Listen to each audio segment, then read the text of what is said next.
નમસ્કાર. નવજીવન ટ્રસ્ટ પરિવાર વતી હું કિશન દેસાઈ આપ સર્વનું હાર્દિક સ્વાગત કરું છું. આજે આપણે એક રખડપટ્ટીના સાક્ષી થવાના છે અને રખડપટ્ટી પણ છે ગીરની.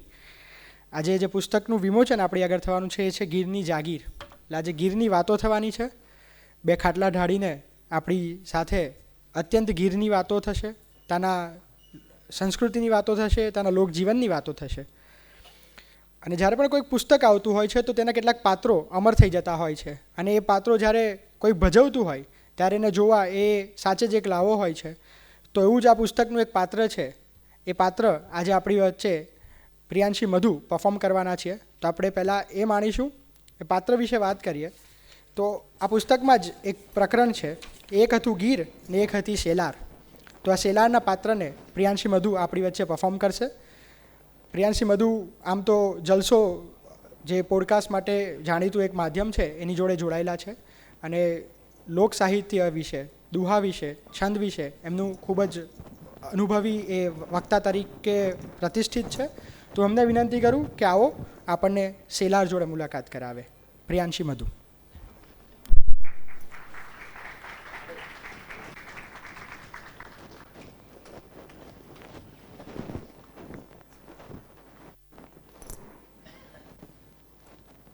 એ આવો કુંવર, આવી પૂઈ ગયા એમ ને? પણ આ ભારી તડકો માથે લઈને આવ્યા હો. ભલા આદમી આવા તડકાનું કાંઈ અવાતું હોય છે? જરી ગેરનો કોઠો ટાઢો થાય તો અહીં અવાય, આવા કારા તડકાનું અવાય?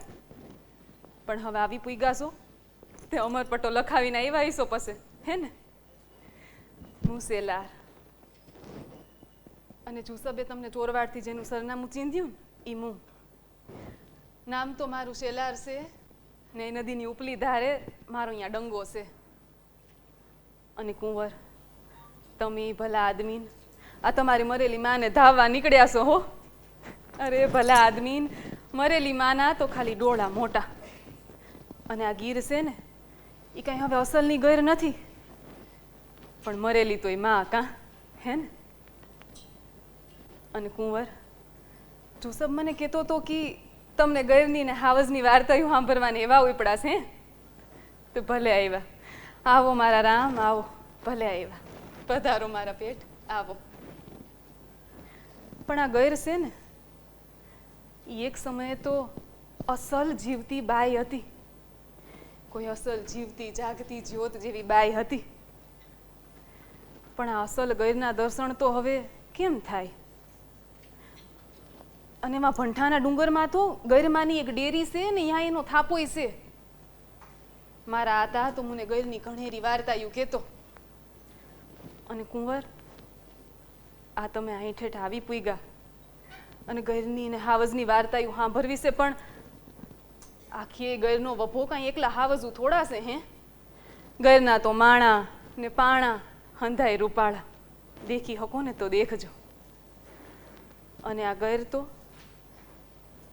તો એના પવરે પવરે દૂધને ઠેકાણે ઘી પાય ને એવી દેવતાઈ બાઈ છે. પણ આ પ્લાસ્ટિકની કોથળિયું અને કાચની શીશીઓના દૂધે ઉજરેલા તમે શેરના માણા તો ગૈરનો અસલનો ઈ જલજલાટ હવે પામી રહ્યા. પણ હું કહું છું કે દેખી હકો તો દેખજો. વધાતા એની તપસ્યા વેસીને આ ગૈરનું રૂપ ઘડ્યું તું. દેખી હકો તો દેખજો. અને કુંવર, આ તમે હોકમાં શું કામ વળી? હું બાઈ માણસ છું એટલે? અરે મેં તો જુસબને હવારે અહીં તેડાવી લીધો છે, એને અહીં બરકી લીધો છે એટલે તમે હોકમાઓમાં. અને કુંવર, હું બાઈ માણસ છું તો એ તો આ તમારા લોકના અને શેરના હારું.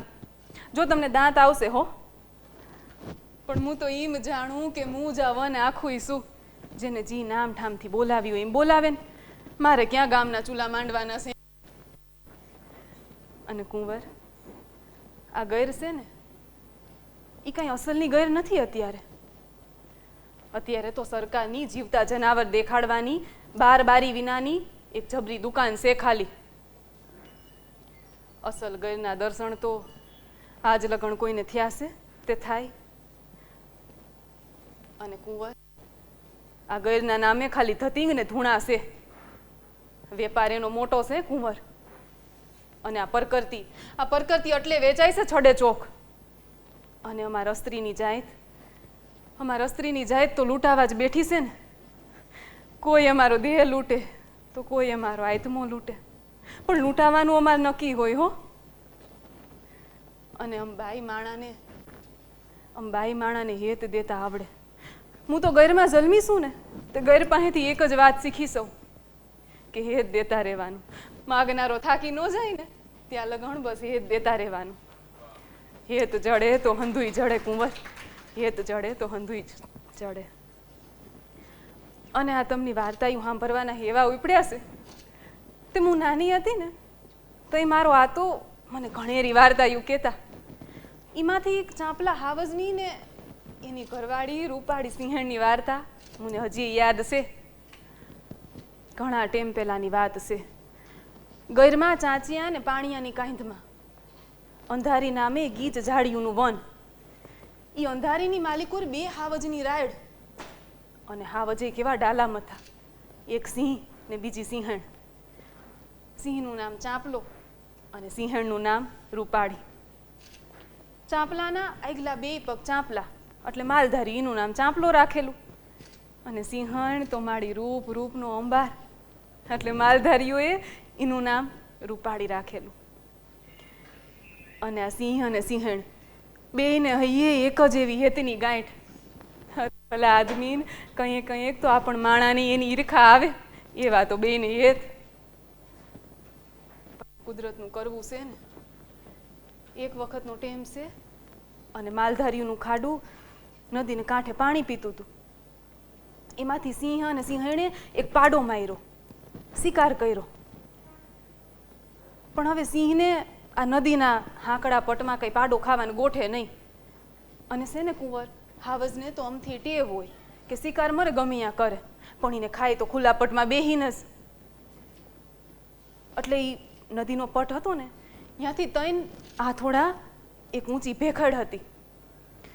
રૂપાળી ભેખડ માથે જઈને ઊભી રહી, અને ઓલો ચાંપલો એ મરેલ પાડાને કાંઈધ ચાલીને અને ભેખડ માથે ફંગોડે.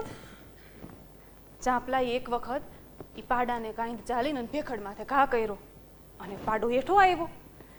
ચાંપલાએ વળી બીજી વાર એની કાંધ ચાલી અને ભેખડ માથે ઘા કર્યો અને વળી પાડો હેઠો આવ્યો.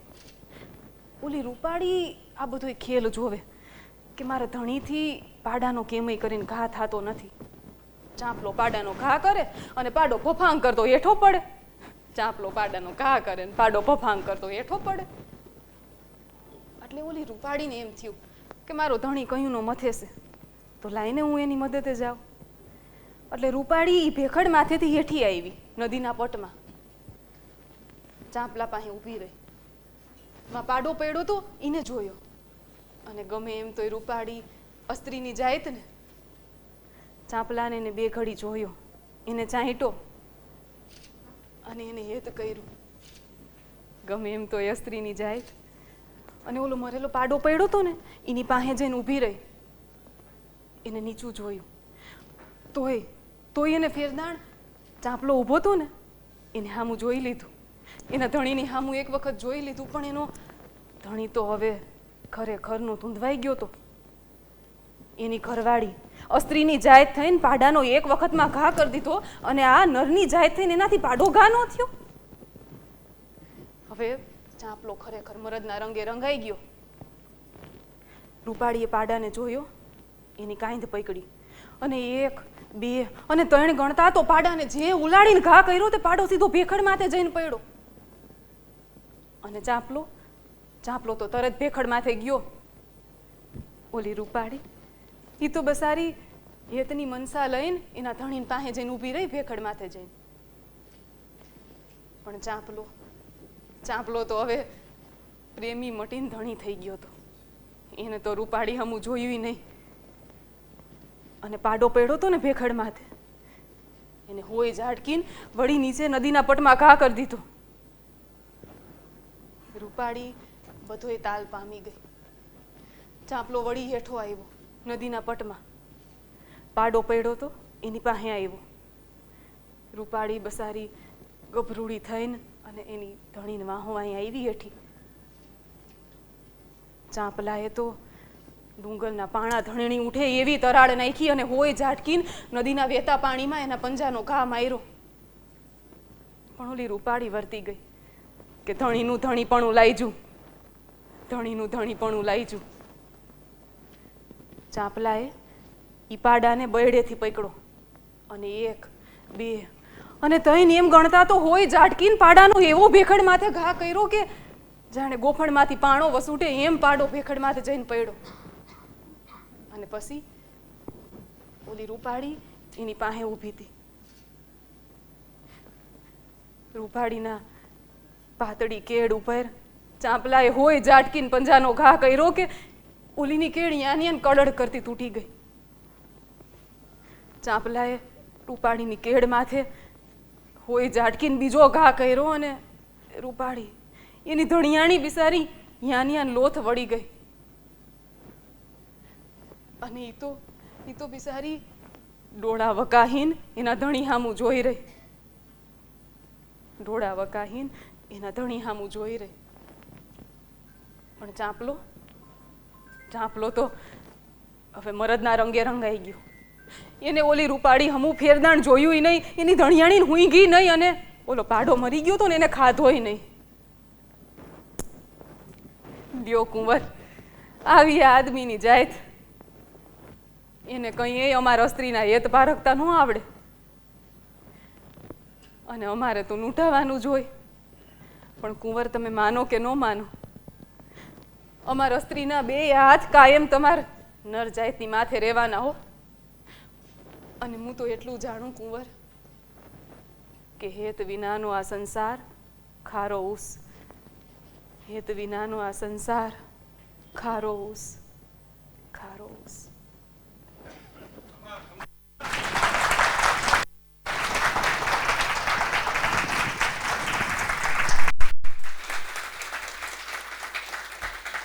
ખૂબ ખૂબ આભાર પ્રિયાંશીબેન.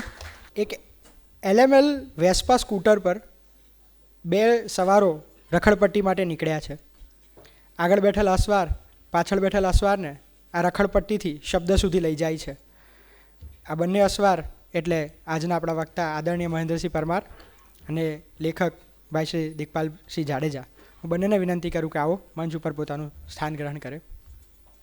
મૂળ આ પુસ્તક ગીરની જાગીર એટલે આ નિબંધ સંગ્રહ છે, એમાં ચરિત્રો છે.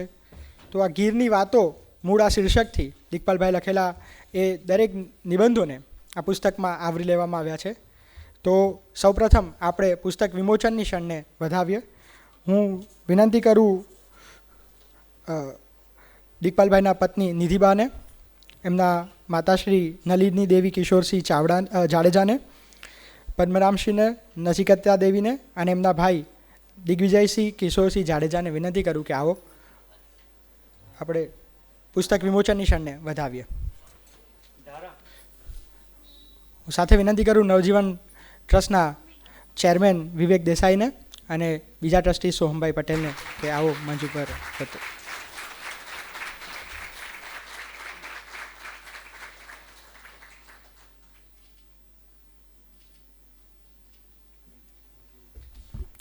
ખૂબ ખૂબ આભાર. રખડુનો કાગળ જે આપણા સૌ સુધી પહોંચી ચૂક્યો છે એવા વક્તા આપણી વચ્ચે આજે ઉપસ્થિત છે. માણભટ્ટ પરંપરામાં જે આખ્યાનો છે એ આપણી આગળ થોડા સમય પહેલાં જ જેમણે આપણને ખૂબ સુંદર રીતે આ આખ્યાનથી પરિચિત કરાવ્યા અને આવનારા સમયમાં પાછા પણ પધારવાના જ છે એવા આદરણીય મહેન્દ્રસિંહ પરમાર સાહેબને વિનંતી કરું કે આવો અમને વેસ્પા સ્કૂટરની સવારી કરાવો, અમને ગીરની સવારી કરાવો.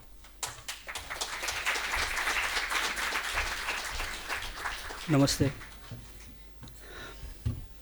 અંગત અને બિનંગત બે ધરી વચ્ચે ઝૂલી રહ્યો છું અને વિચાર કરતો હતો કે તમારે જ્યારે કોઈ વસ્તુ સાબિત કરવી હોય ત્યારે તમે લોજિક આપો, તર્ક આપો, એટલે દલીલ કરો. એટલે દલીલ એવી કે કોઈ પણ બિનંગત વાત પણ હંમેશા અંગત જ હોય છે.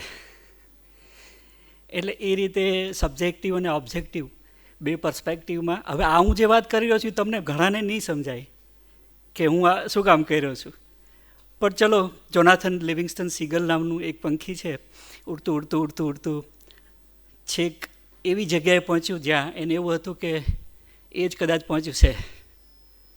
ત્યાં એક સલીવન હતા અને એક ચાંગ પણ હતા, અને એ લોકોને વેલકમ કર્યો કે આવો બેટા, વેલકમ ઇન ધ હેવન. સ્વર્ગ જેવી કોઈક એક જગ્યાએ તારું સ્વાગત છે. નવજીવનના આકાશમાં દિગ્પાલસિંહ જાડેજા ગીરની જાગીર લઈને આવ્યા છે, અને ઘણા બધા સલીબનો અને ઘણા બધા ચ્યાંગો એમને આવકારવા માટે અહીંયા ઉપસ્થિત છે, સદેહ અને અક્ષરના રૂપમાં. કાકા સાહેબ કાલેલકર હિમાલય સાથે અહીંયા ઉપસ્થિત છે. બનારસ આખું અહીંયા ઉપસ્થિત છે. અસબાબ લઈને જનક ત્રિવેદી અહીંયા ઉપસ્થિત છે. અને એવા તો કેટલા બધા સલીબનો અને કેટલા બધા ચ્યાંગ અહીંયા ઉપસ્થિત છે ટુ વેલકમ અનધર જોનાથન.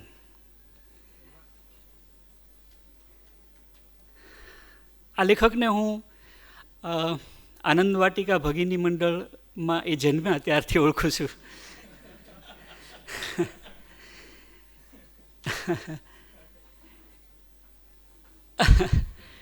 એ બહુ હેતુપૂર્વક આ સંદર્ભથી હું શરૂ કરું છું. આ એક બહુ જ અંગત સંદર્ભ છે, પણ હું બહુ ઝડપથી એમાંથી પાછો આવી જઈશ. અને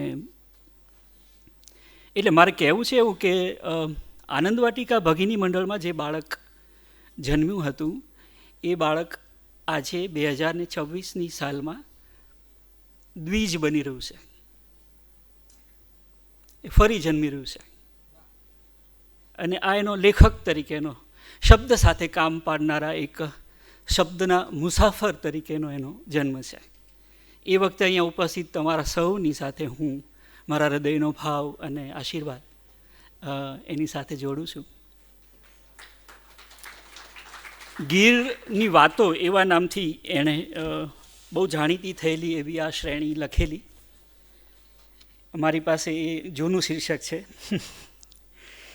અને એ હું સાચવી રાખીશ એટલા માટે કે એમાંથી પણ એક, એટલે મામેરું હમણાં આપણે કરતા હતા ને, છેલ્લે આપણે મળ્યા ત્યારે મામેરુંનો આપણી પાસે એક પ્રસંગ હતો. આ એક બીજું મામેરું છે.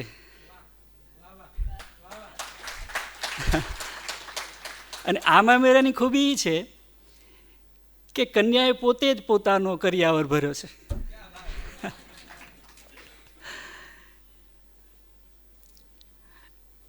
આ ચોપડીને પુસ્તક, એટલે કે આ વાતોને પુસ્તક રૂપે નવજીવને પ્રકાશિત કરવાનું નક્કી કર્યું, અને એ આજે જે રૂપમાં આપણી સામે આવ્યું એમાં આ ગીરની વાતો તરીકે જ આવવાનું હતું. પણ મામાને એમ થયું કે આપણે ફઈએ થાય, એટલે એણે શીર્ષક સૂચવ્યું ગીરની જાગીર. આ જાગીર એવા શબ્દથી એમને જે અભિપ્રેત હતું તે કદાચ આખી ચોપડીમાંથી રિફ્લેક્ટ થઈ રહ્યું છે. અને આ એ ગીરની જાગીરના પ્રિન્સ છે, કુંવર. કેમ કે હમણાં શેલારે એમને આવો કુંવર કરીને વધાવ્યા. એ શેલાર એમને કુંવર શું કામ કહે છે એનું કારણ ચોપડીમાં છે. પણ ચલો આપણે ગીરની જાગીરના આ કુંવરને આવકારીએ. એમણે મને એક શિક્ષકને, એટલે એ મારા લોહીના સંબંધે તો એક સંબંધી છે, પણ એનાથી વધારે પવિત્ર સંબંધે મારા વિદ્યાર્થી છે. અને એણે મને પહેલી વખત ચકિત કર્યો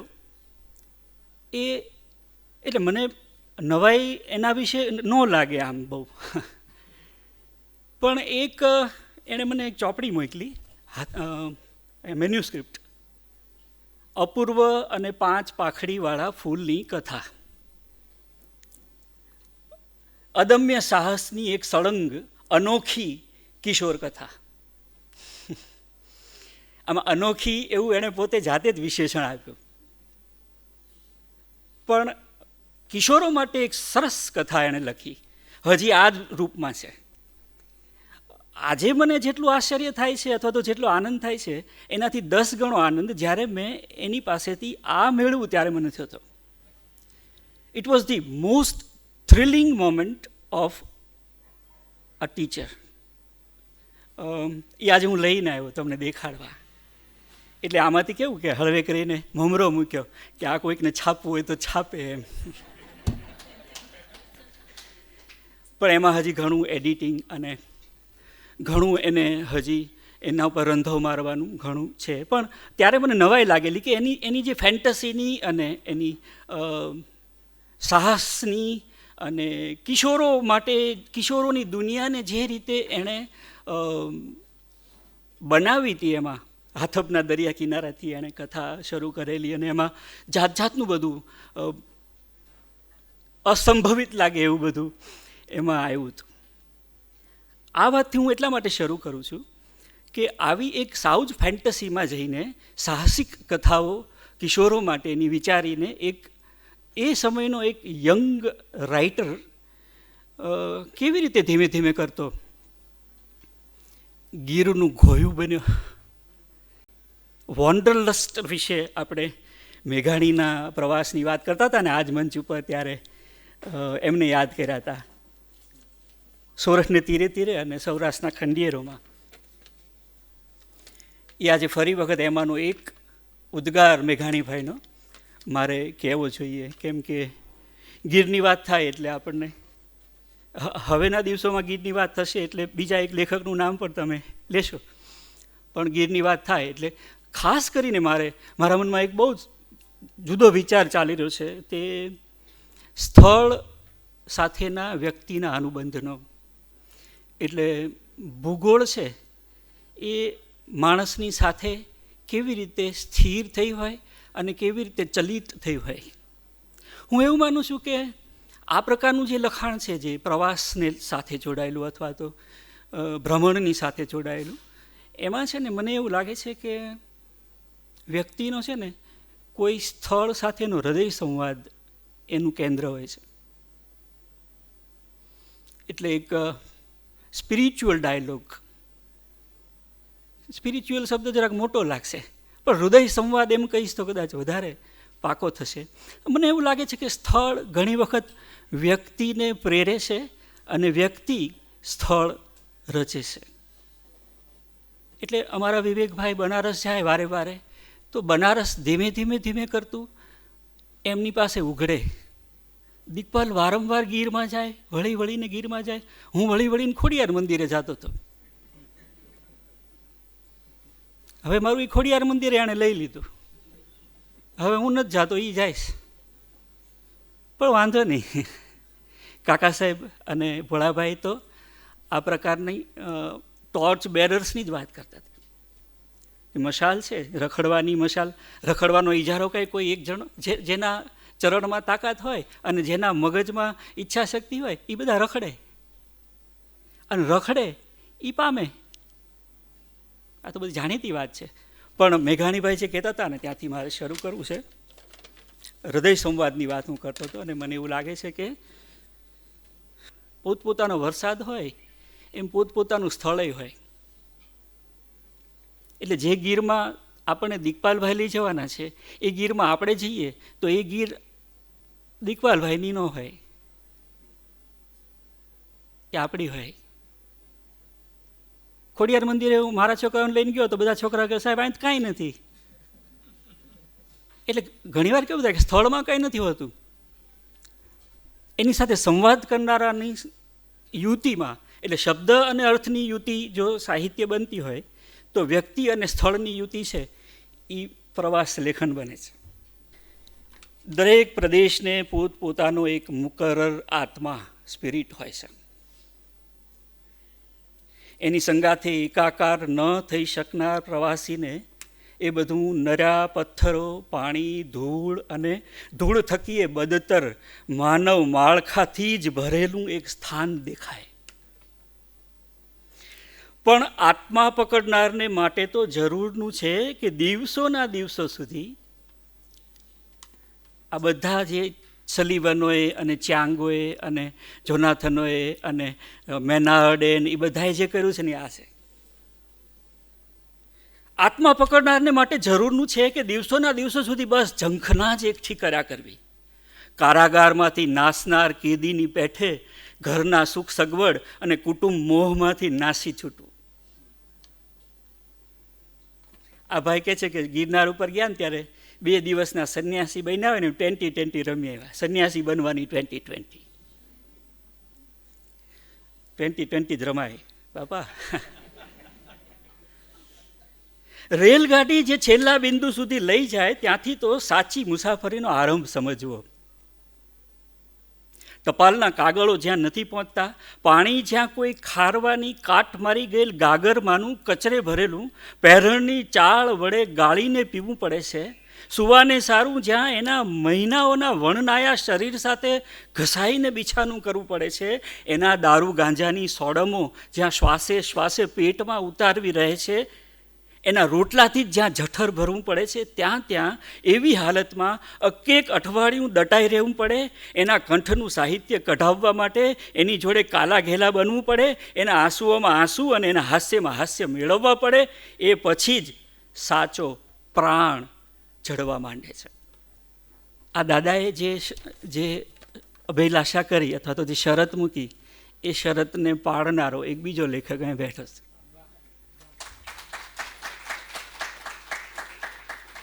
મારા મનમાં એક સફારી હતી આ ચોપડીની, જે ગીરમાં એક બીજી વાત પણ મારે કહેવી જોઈએ કે આ ચોપડી વિશે બોલવાનું આવ્યું ત્યારે ત્યાં સુધી હું દિગ્પાલ જે ગીરમાં જે હશે એ ગીરમાં નહોતો ગયો. કાઝીરંગા નેશનલ પાર્ક સુધી જે હતો પણ અહીંયા ગીરમાં નહોતો ગયો. અને મારા મનમાં એક અપરાધ ભાવ હતો કે હાલું આવડા રોજ શનિવાર થાય ને હોન્ડાની સેલફ મારે છે, શનિવાર થાય ને જવાને સેલફ મારે, અથવા જઈને આવે પછી કહે છે કે હું તો અહીં ગયો હતો, અથવા તો આપણે ફેસબુક ઉપર વાંચીએ ત્યારે ખબર ઓ અચ્છા ભાઈ ગીરના રાત્રે એવા. તો ગીર જે ગીરનો આત્મા છે એ આત્મા તો હજી મને નથી મળ્યો, પણ હું અને તમે બધા આ ચોપડી વાંચશું એટલે આપણે મળવાનું છે.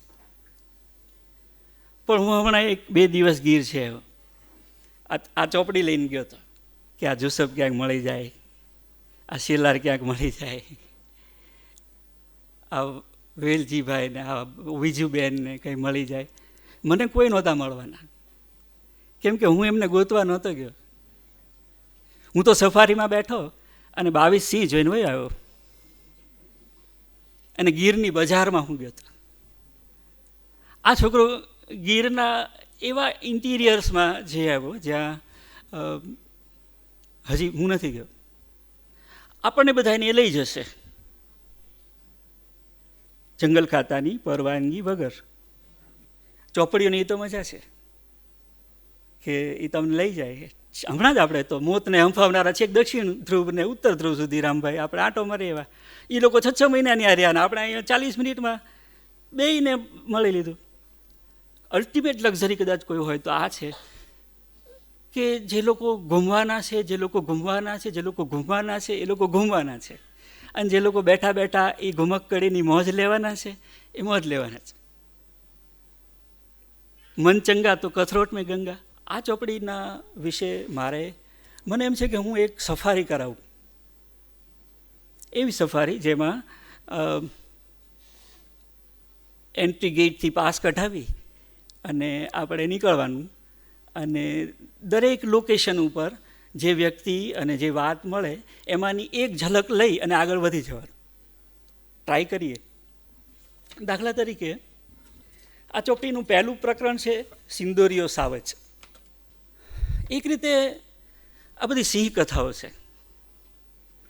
અને બીજી રીતે આ બધી માત્ર સિંહ કથાઓ નથી. એટલે એમાં બીજું બધું જે રીતે આવતું જાય છે એ હું તમને દેખાડતો જાઉં, પછી છેલ્લે સમય રહે તો વાત કરું કે જો આવું બધું આવ્યું. એ લોકો પહેલી વખત નેસમાં ગયા છે, એટલે એની ઈચ્છા એવી છે કે કોઈ નેસમાં રાત રહેવું અને રાતનું જંગલ જોવું એમ.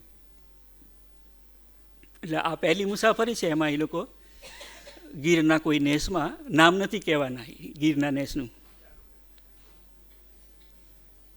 ઘણું બધું નથી કહેવાના. તો એ લોકો નીકળ્યા છે ને વરસાદ પડે છે, અને વરસાદ કેવો પડે છે એટલે હવે હું પેલી અધ્યાપકીય રીતે જો આ વર્ણન કળા આવી છે અને જો આ અલંકારો આવે છે ને જો આ ભાષા આવી રીતે જો આ પાત્રો કેવા ચરિત્રો બને છે ને એવું બધું કહીશ ને તો આ છઠ્ઠી વાર મને બોલાવે, 7મી વાર નહીં બોલાવે. વરસાદ કેવી રીતે પડી રહ્યો છે? ઘરડો ડોસો કાથીના ખાટલામાં પડ્યો પડખા બદલે ને કાથીના તણાવાથી જે ઝીણો ચીચુડાટ ચીસે એમ વરહાદના ધીમા તતડિયા ગાડીની છત પર ચીસતા હતા. પછી એનો ભાઈબંધો પાસે એની જેવા ઘણા એની કરતા હારાય તે. તેનો એક ભાઈબંધ છે હારે, અંધારું બહુ હતું એટલે એનો ભાઈબંધ છે જે હારે, એ અમારો મેહુલ છે. એ કહે છે કે દરબાર, અંધારાના ગર્ભમાં આળોટા વિના અજવાળાના ખોળા સુધી ક્યાં પહોંચાય છે?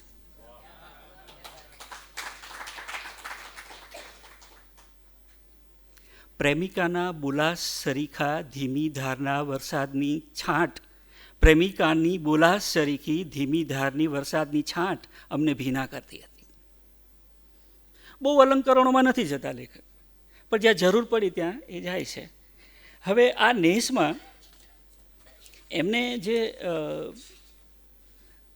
સામતભાઈ નામના એક એ નેસના માલિક છે એ મળ્યા છે અને સામતભાઈ એમને ત્યાં આવકાર્યા છે અને રાત રોકાયા છે. અને ભાઈને ત્યાં આગળ પાણી પહેલાં દૂધ પીરસવામાં આવે છે. એટલે દૂધ પી લીધું પછી એણે કીધું કે મારે તો પાણી પીતું, કે પાણી તો આવે જ છે, અમારે અહીં આવી ચાલ છે કે પહેલાં દૂધ પીરસીએ પછી પાણી પીરસીએ. પછી સામતભાઈને કહે છે કે બાપા મોજું તો તમને હદના જ લાગે, આ લોકોને આપણે ગીરને આવી રીતે જોતા હોઈએ. એટલે ગીરને બહારથી જોવાનું એક રોમેન્ટિક પર્સ્પેક્ટિવ છે અને ગીરની અંદર રહેનારાઓનો ગીરની વિશેનો એક એને ક્લાસિકલ પર્સ્પેક્ટિવ કહેવો કે રિયાલિસ્ટિક પર્સ્પેક્ટિવ કહેવો એ બીજો સવાલ છે. બાપા મોજું તો તમને હંધાઈને લાગે, એમ આ વન કાંઈ તમારા શહેરનો બગીચો નથી કે તમે હવાર હાંજ ફરવા નીકળી પડો. આવું મોઢે કહેનારા યજમાનો હોય છે. પહેલાં દૂધ પાય પણ પછી આવું મોઢે કહે ખરા. વાતને બાંધવા અને વાતને માંડવા માટેના આની પાસે પોતપોતાના સમયના ઉપકરણો છે. એટલે એની એક ડિઝાઇન છે વાત કહેવા માટેની. એની વાત હું પછી પાછળથી કરું, પણ તમે જુઓ દાખલા તરીકે હજી જે સિંદુરિયા સાવજ વિશેની કથા કહેવાની છે એ કથા તો આવી જ નથી. એ કથા કહેવા માટેની ભૂમિકા બની રહી છે અને એ ભૂમિકા એક ગીરનું વાતાવરણ રચી અને એની અંદર એને કહેવી છે. એટલે રાતે ઢોર ચારવા જાય ને પેલો માલધારી, તો ભાઈને એની યાર જવું છે. એટલે માલધારીએ કીધું કે એમ ન અવાય, તો કે તો એણે રઢ લીધી અને પછી એમાં પછી કાસ્ટ આવી આખી.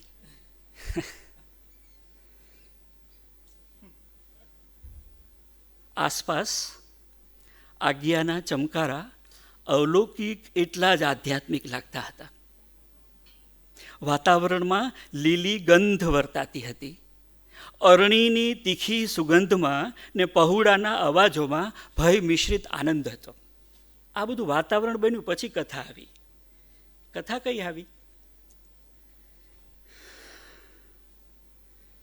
એ જે સિંદુરિયાની વાત કરે છે સામતભાઈ, એ સિંદુરિયો એના બાપ દાદાના વખતથી દેખાય છે અને નહીં તો 80 વર્ષથી દેખાય છે. એટલે આ ભાઈને પ્રશ્ન થયો કે 80 વર્ષ સુધી કાંઈ સિંહ થોડા જીવે? એટલે પછી ખબર પડી કે ના એ જીવતો નથી. એ તો એક સમયે કોઈ એક વખત એની સિંહણ હારે ઘારણમાં હતો, મીટિંગમાં હતો, ત્યારે કોઈકે એને કપાળ વચ્ચે ઘડિયાળી ડાંગ દાબેલી ત્યારે એ મરી ગયેલો અને એ એવા સંજોગોમાં મર્યો હતો. એટલે હજી ક્યારેક ક્યારેક એનો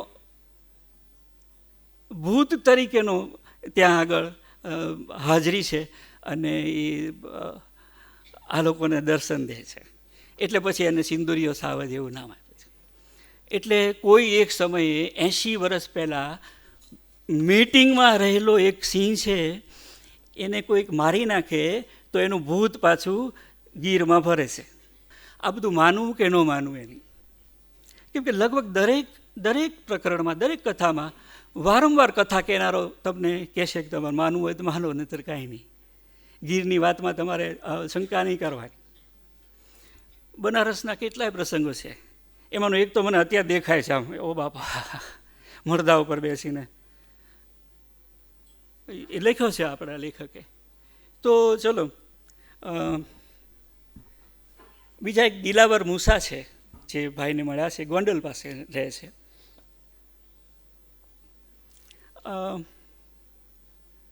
ગીરની કથાઓ ગીરમાં જઈને જ મેળવવી, અથવા તો ગીરની મુસાફરી જ માત્ર એણે નથી કરી, એને છે ને મને એમ છે કે એના લોકેશન્સ છે ને એ બધા આમ એની ત્રિજ્યાઓ લાંબી ટૂંકી થયા કરી છે.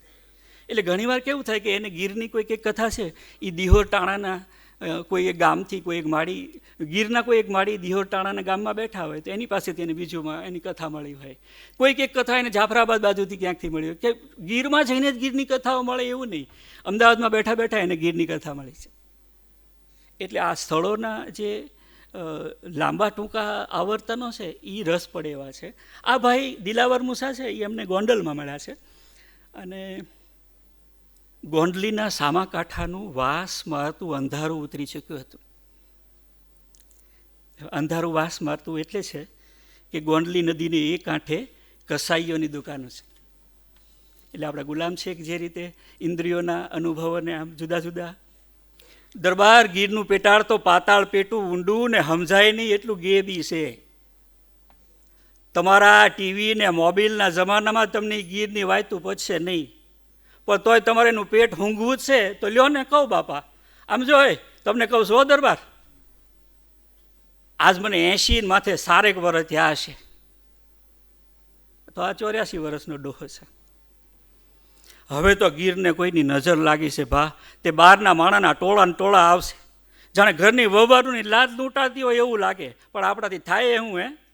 પણ આમ જોઈએ દરબાર, આજથી 50 વર્ષ પહેલાં ગીરમાં અસલ જળજળાટ હતો. એટલે હવે ગીરનું એક દસ્તાવેજી ચિત્ર છે, એમાં આ ચોપડીના કથકોએ 50 વર્ષ પહેલાં, 70 વર્ષ પહેલાં, 80 વર્ષ પહેલાં જે ગીર જોઈ છે, જે ગીર સારવી છે, એ જે ગીરની જાગીર એમના 150 વર્ષના આંતરચિત્તમાં સ્થપાયેલી છે, એનો એક દસ્તાવેજ આની પાસેથી મળ્યો છે. એ દસ્તાવેજ કેટલો પ્રમાણભૂત એમાં નહીં જવાય, કેમ કે દાખલા દલીલો બધા પ્રમાણભૂતતાના મામલાઓ છે.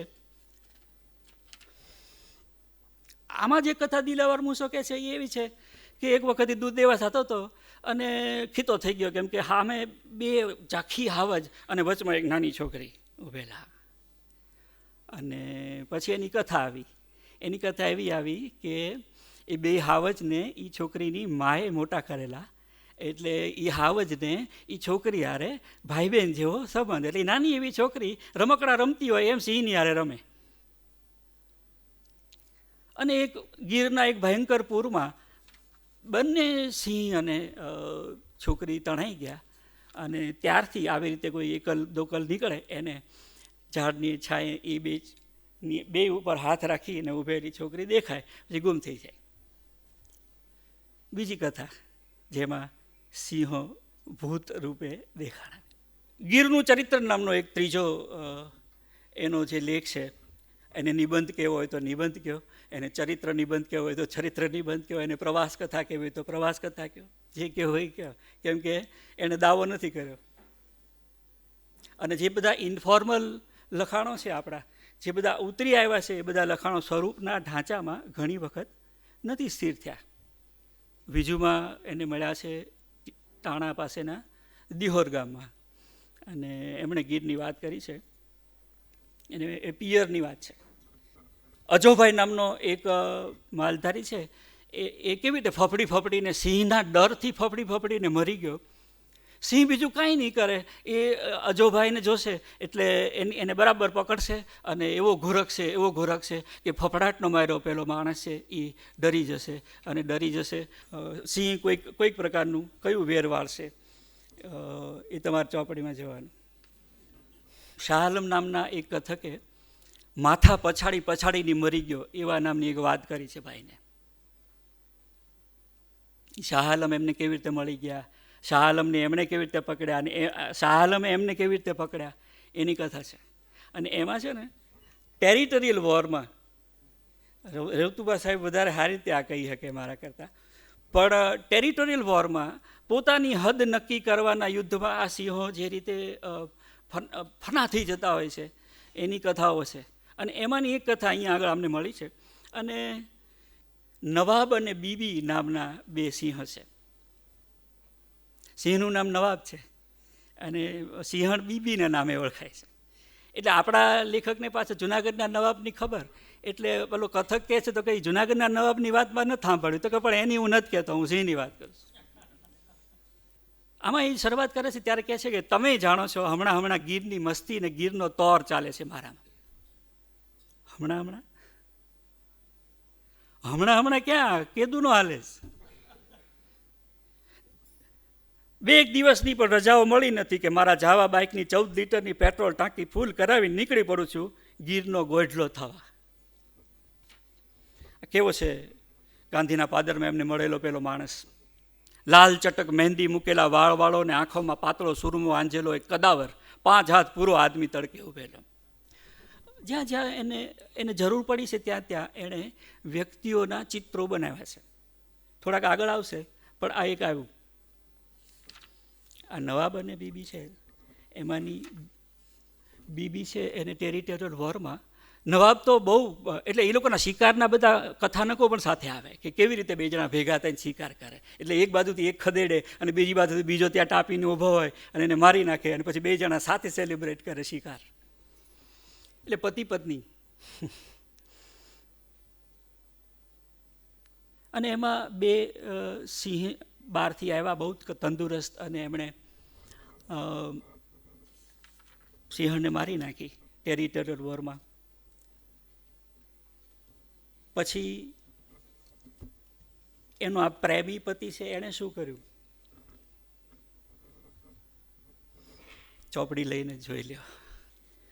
પછી આ જે વાત કરનારો છે એને એટલી બધી તાલાવેલી છે, પોતે જે વાત કરી રહ્યો છે એ 100% પાયાની સાચી વાત છે. તમે જોજો એનો શબ્દ પ્રયોગ જોજો. એ કહે છે કે ખોટું બોલતો તો માનજો કે મારા છોકરાને ઘરે મૂતરે દીવા બળસ. ગીરના એક નવાબની બીબીની કથા મેં કાનો કાન સાંભળી છે. જે મેં તમને કહી, શાહ આલમ સૈયદ ગીરનો અસલ ગોઢલો કહેવાય કે હું. અને એવું વિચારતો બીજે દિવસે સાણાના ડુંગરમાં હું ઘણું ભટક્યો, પણ નવાબ બીબી અને શાહ આલમ સૈયદ છેક મારા ઘર સુધી મારી સાથે જ સાથે રહ્યા. એવી એક કથા મેલિયા અને તેલિયાની છે. આમાંની ઘણી કથાઓ ગીરમાં તરી રહી છે અત્યારે પણ. જે દિગ્પાલને મળી છે એમાં એ બધી જ કથાઓ ફ્રેશેસ્ટ ફોર્મમાં દિગ્પાલને મળી છે એવું નથી. એમાંની કેટલીક છે, દાખલા તરીકે શેલારે જે કથા કહી એ કથા કિશનસિંહ ચાવડાએ એક વાર્તા તરીકે લખી છે કે પતિથી સહન ન થયું કે પત્ની આટલી શક્તિશાળી હોય અને મોઢામાં પાડો લઈને કૂદી જાય, એ સહન ન થયું. તો એ કથા છે શેલારની, એ બીજા વાર્તાકારો પાસે પણ છે. પણ દિગ્પાલે કઈ રીતે જુદી કરી છે એ જોવું હોય તો તમારે કિશનસિંહની વાર્તા અને દિગ્પાલની કથા જોવાની. આમાં મારે તમને એક સરસ લોકેશન દેખાડવું છે, કાઠી ગામનું. કાઠીઓના ગામ છે, બળધોઈ ગયો છે ભાઈ, અને ત્યાં બળધોઈ જઈને એણે ગીરની વાત કોઈ એક ચારણ કથક પાસેથી મેળવી છે. પણ એમાં એણે એ મેલિયા અને તેલિયાની કથા કરતાં પહેલાં એ ગામનું અને કાઠી ડાયરાનું જે વાતાવરણ છે એ વાતાવરણ બહુ સરસ રીતે ઊભું કરે છે. ખાસ કરીને એના ઘર. એ કહે છે કે દેશી રજવાડાના ગઢમાં મહેમાન ઉતારાના ઓરડે બેઠા હતા. અહીં ઓરડામાં આપણી આધુનિકતાના એંધાણ બહુ ઓછા છે. જૂનવાળી ચાકડા, ચંદરવા અને ભાતના વાસણોની માંડ જગારા મારે છે. ભીતો ઉપર ગાર કરીને કંઈક નોખી ભાત ચિત્રી છે. ઓળીપા અને ઓકળીઓમાં કોઈ નમણી હથોડીઓના લસરકા દેખાય છે. તમને કદાચ મારા વિધાનમાં અતિશયોક્તિ લાગશે, પણ આપણે ત્યાં ઘર ઓરડાઓના ઇન્ટિરિયર ડેકોરેશનમાં આજે પણ કાઠીઓના પેંગડામાં પગ ઘાલે એવી બહુ ઓછી કોમ છે. એ વિશાળ ઓરડામાં જૂનવાણી લાલ, લીલા અને કેસરી રંગના ઇટાલિયન ફાનસ બળતા હતા. ને એનું કાળી ઝાંયવાળું રંગીન અજવાળું અમને બાકી દુનિયાથી અલગ કરતું હતું. થોડીક વાર થઈને ઘરની દરબારી દોઢીમાં એક પડછંદ પુરુષે નગારા પર દાંડી પડતી હોય એવો ખોખારો ખાધો એ અમને ઓરડામાં બેઠા બેઠા પણ સંભળાયો. ઇટાલિયન ફાનસ પિત્તળની પાતળી સાંકળે છત સાથે બાંધેલા હતા, એટલે ધીમા ધીમા ઝૂલ્યા કરતા હતા ને એના રંગીન અજવાળે પડછાયા પણ જીવતા થઈ ઉઠતા હોય એવું લાગતું હતું. આ વાતાવરણ બનાવીને એમાં પેલા મેલિયા અને તેલિયા નામના સદ અને અસદ વૃત્તિ ધરાવતા બે સિંહોની વાત એણે કરી છે. અચ્છા, એ મેલિયો કેવો લાગે છે? પેલો ચારણ વર્ણન કરે છે. મેલ્યો હું તો આ બીડીની બળેલી બજર જેવા રંગનો, એની ચામડી એ કાળી ઝાંય પડતી એટલે માલધારીઓએ એનું નામ મેલિયો પાડેલું. વળી પાછો લખણનો મેલો, કાળા કામા કરનારો એટલે એને હંધાય મેલિયો કહેતા. પણ તેલિયો મારો બેટો ભગતનો જીવો, એની રૂવાટી હેમ જેવી પીળી ને તેલની ધાર જેવી ચમકતી હતી તે એનું નામ હંધાએ તેલિયો પાડ્યું. બા ગેર તો અઘોર પેટું છે બાપા, અહીંયા કોણ ભગત ને કોણ પાપી એ આપણાથી કાંઈ નક્કી ન થાય. પછી એણે વાત કરી છે કે કેવી રીતે તેલિયો છે એ સ્ત્રી દાક્ષિણ્યમાં માનતો હતો, એટલે નારી જાતિનો શિકારી નહોતો કરતો. અને મેલિયો એવો શિકાર કરીને આવ્યો હોય તો એ ખાય નહીં. હવે આપણે આને મૂલ્યોની પરસ્તીના સંદર્ભમાં વિચારીએ તો એક વખત એવું થયું કે તેલિયાના સિદ્ધાંતની વિરુદ્ધ મેલિયાએ એક શિકાર કર્યો અને એક બાઈ ઉપર એણે હુમલો કર્યો, અને એ આ તેલિયાને પસંદ ન આવ્યું એટલે એને ગળેથી પકડીને કાકીડાનો ઘા કરે એમ ઘા કરી દીધો. અને પછી કથક કહે છે કે તે પછી એ બે જણા ક્યાંક ઉતરી ગયા તો દેખાણા જ નહીં. ક્યારેક ક્યારેક તેલિયો દેખાય છે, મેલિયો તો ક્યારેક નથી દેખાતો. તો આ સ્ત્રી જાતિ ઉપર હુમલો નહીં કરવાનો.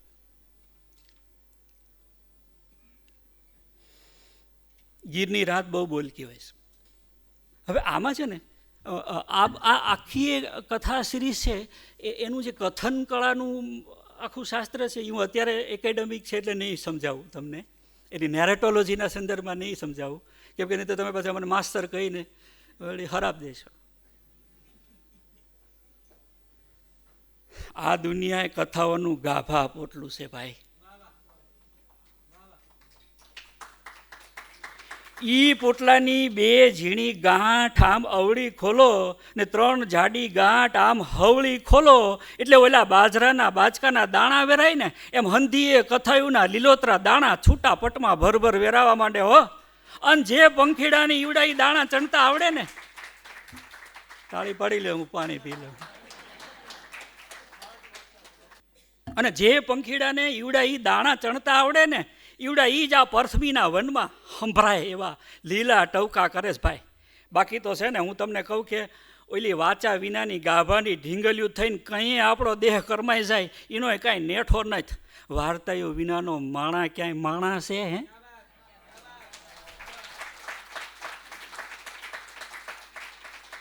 વાર્તાયું છે તો આ કાંક ઝીણું ઝીણું જીવવા જેવું છે. કથાયું છે તો આપણે આ માણાના નોરના સહી. બાકી તો અહીં ધૂળ ને કાંકરા ફાંકીને મરવા જ બેઠા છીએ ને. આ જે તાણાવાણા છે કથાના, એટલે પેલો કથા કહેનારો છે એ કેવી રીતે કથાનું મહાત્મ્ય આપણી સામે મૂકે છે. આણે તો માત્ર સાંભળ્યું જ છે એવું નથી, એણે સાંભળ્યા પછી એટલે એનું ગણપતિ કૃત્ય છે એ પાછું હવે તપાસનો વિષય છે. આ રાત વરતના ગેર ખૂંદવી એ કાંઈ નાની માના ખેલ નથી ભા.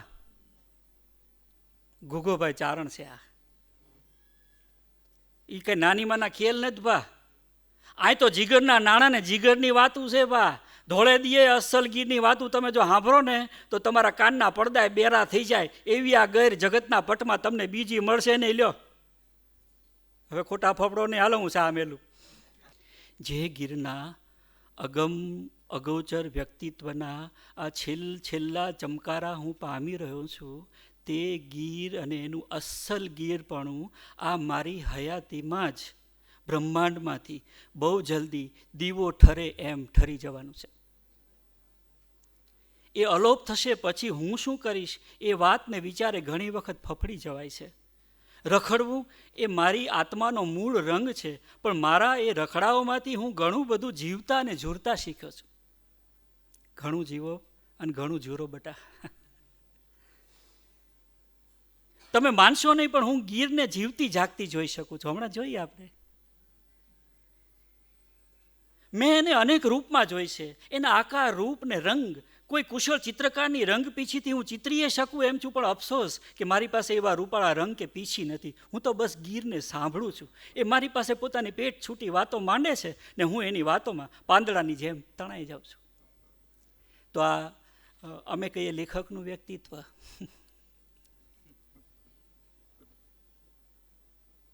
વગડાવ પંખીના ફફડાટ, તમરા કંસારીના સિસોટિયા સૂર, આઘે ઓરેથી ગીરના સાવજના હુકવાના પડઘા ને પહુડાના ચિત્કાર જંગલના અંધારા સીવતા હતા, અને રાતની ફાટેલી કાળી ધાબળી ઓઢીને હું ઘોઘાચારણની ગીરની વાતો સાંભળતો હતો. તમે ગમે એટલું મથો પણ ગીરના ગેબની કોઈને કળ જડવાની નથી, આ લખી રાખજો.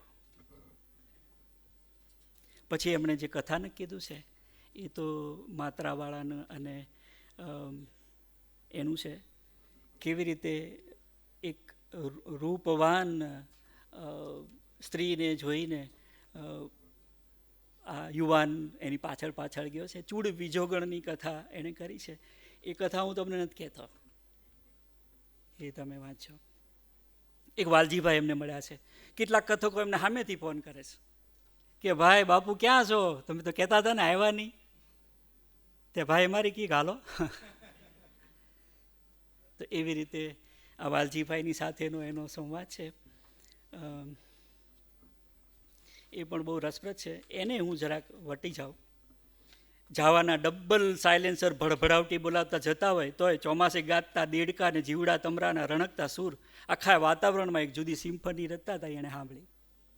એટલે પેલું જાવાનું બાઇક છે એનું, બાર દેડકા ને જીવડા તમરાના અવાજ સાથે ભેંસો ભાંભરવાના ને દૂર શિયાળવાની લાડીના અવાજ, દોવાતી ભેંસના દૂધ શેરડાના અવાજ સાથે ભળી જતા હતા. મારે એમ કહેવું છે કે હું કોઈ એક સ્થળે જઉં છું ત્યારે હું મારી પાંચેય ઇન્દ્રિયોને કેવી રીતે એ સ્થળની ચેતના સાથે સાધું છું. એમાં મારી શ્રુતિ કામ કરે છે, એમાં મારી દ્રષ્ટિ કામ કરે છે, એમાં મારી ચેતના કામ કરે છે, એમાં મારું નાક પણ કામ કરે છે, અને એમાં મારા કાન બધું કામ, ટૂંકમાં બધું કામ કરે છે. પાંચેય ઇન્દ્રિયોના ખંજરથી ઘાયલ થવાનું છે. તો એ એક સરસ કથા છે. ગાલડિયું ગુઢેરજ્યું મુજા ઘટમાં ઘણેર્યું, પણ ચંગો માળું ને પૂછે તો પછી દલજી દલ મેર્યું. આ પેલી શિલારવાળી કથા કેમ કે આપણે જોઈ ચૂક્યા છીએ એટલે હું એમાં નથી લઈ જતો તમને, પણ ત્યાં છે ને એટલે બધા વિમર્શોની વાત વિચારીએ ને આપણે ઉષાબેન, તો નારી વિમર્શ છે એ નારી વિમર્શ એના એટલે જંગલ લોરમાં જઈને, ફોક લોરમાં જઈને આપણે આધુનિક સંદર્ભમાં નારી વિમર્શને કેવી રીતે સમજી શકીએ એ સમજવું હોય તો આ શેલારવાળું જોવા જેવું છે. અને એની આગળ બીજું એક આવે છે એ પણ જોવા જેવું છે. એક બાઈ છે એ ગીરનું પ્રતીક બની જાય, અથવા તો બાઈ પોતે જ એક ગીરનો આત્મો બની જાય, એ વાત એના કેન્દ્રમાં હતી. એટલે સ્ત્રીત્વ છે એ કેવી રીતે ધારણ કરનારું છે એ એમાં આવે છે. મરેલીમાં ને ધાવવા નીકળ્યા છો. અચ્છા, કેવી છે શેલાર? થોડુંક જોખમ છે કેમ કે અહીંયા એક બેઠી છે દીકરી. હવે આ જુઓ, આમાં ચિત્રો મૂકવાની વાત હતી. મેં દિકપાલભાઈને ના પાડી તમે ચિત્રો ના મૂકતા. એટલા માટે ન મૂકતા કે મારા મનમાં જે છબીઓ બને છે એક પ્રાંતની, એક વ્યક્તિની, એક પ્રદેશની, એ જે ચિત્રાત્મકતા માનસિક રીતે મને એક તક આપે છે, એ હું જ્યારે એક ચિત્ર, અનેક શક્યતાવાળા ચિત્રને બદલે એક ચિત્ર આપી દઈશ ને ત્યારે એ મર્યાદિત થઈ જશે. એટલે મેં ના પાડી કે ચિત્રો ન મૂકતા, અને એણે માયનું નથી મૂકવા. બાકી બન્યા હતા ચિત્રો. સારું છે કે આમાં એક પણ પાત્રનો ફોટો નથી, કે આપણે તો ખાતરી માગીએ કે શેલાર જોઈએ, શેલારને મળ્યો લાય ફોટો દેખાડ લે, જુસબ કોણ છે લાય ફોટો દેખાડ લે. પણ એને રહેવા દો ચિત્તના ચોરખાનામાં. પાતળી તેલ જેવી ચમકતી કેળ માથે ગૂઢા કાળા રંગની ચીમી, નાભીથી ઉપર કાળી અતલસનું પીળી સોનેરી તુઈથી ગહેકતા 2 મોર ભરેલું કાપડું, ને માથે હથેળી જેવડા ફૂલ ભરતથી શોભતી લાલ ચટક ધાબળી, હાથના પાતળા કાંડે ચાંદીના ચમકતા કડલા, ને બાવડે આપણી આંખની કીકીઓને ગમી જાય એવા રૂડા ત્રાજવા. મેં ધ્યાનથી જોયું તો એ હાથોના ત્રોફેલ ત્રાજવા પગની પીંડી પરથી ઉતરીને છેક એના પગના અંગૂઠે છલકાણા છે. હમણાં જાણે અંગૂઠેથી ઉતરીને વીછીની જેમ દોડ દેશે. પછી એની જે પુરુષ તરીકેની વૃત્તિઓ છે એ વૃત્તિઓ સાથેનો પણ એક સરસ સમતુલ કહેવાય એવો ભાવ એણે ત્યાં રજૂ કર્યો છે. કાળા ઉનાળાના ભાઈ ગયા હતા અને પેશાબ કરો તો એમાંથી લોહી પડે એવો ઉનાળો, અને ભાઈ હરખ પદુડા તે ભર તડકે જાવા લઈને ઉપડ્યા અજરક પાણીવાળી કરીને, અને મળ્યા કોને? શેલારને. તો જ શેલાર મળે ને.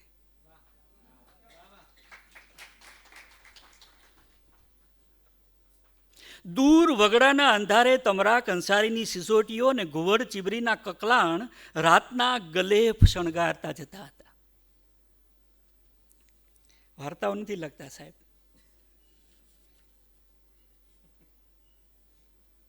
આ ચાંપલો અને રૂપાળીની જે કથા હતી ને એ આમાં હતી. અને આમાં બીજી એક મજા એ છે કે આમાં છે ને કથા, શ્રોતા અને કથક એની છે ને 2 પેર છે. એટલે એક કથા કહેનારો હોય એ સાંભળનારો એક હોય, પછી જે સાંભળનારો હોય એ કહેનારો હોય, અને સાંભળનારો આ હોય એમ. એટલે કથક શ્રોતા, શ્રોતા કથક એવું થાય. વર્ગમાં અમે એવું ભણાવીએ.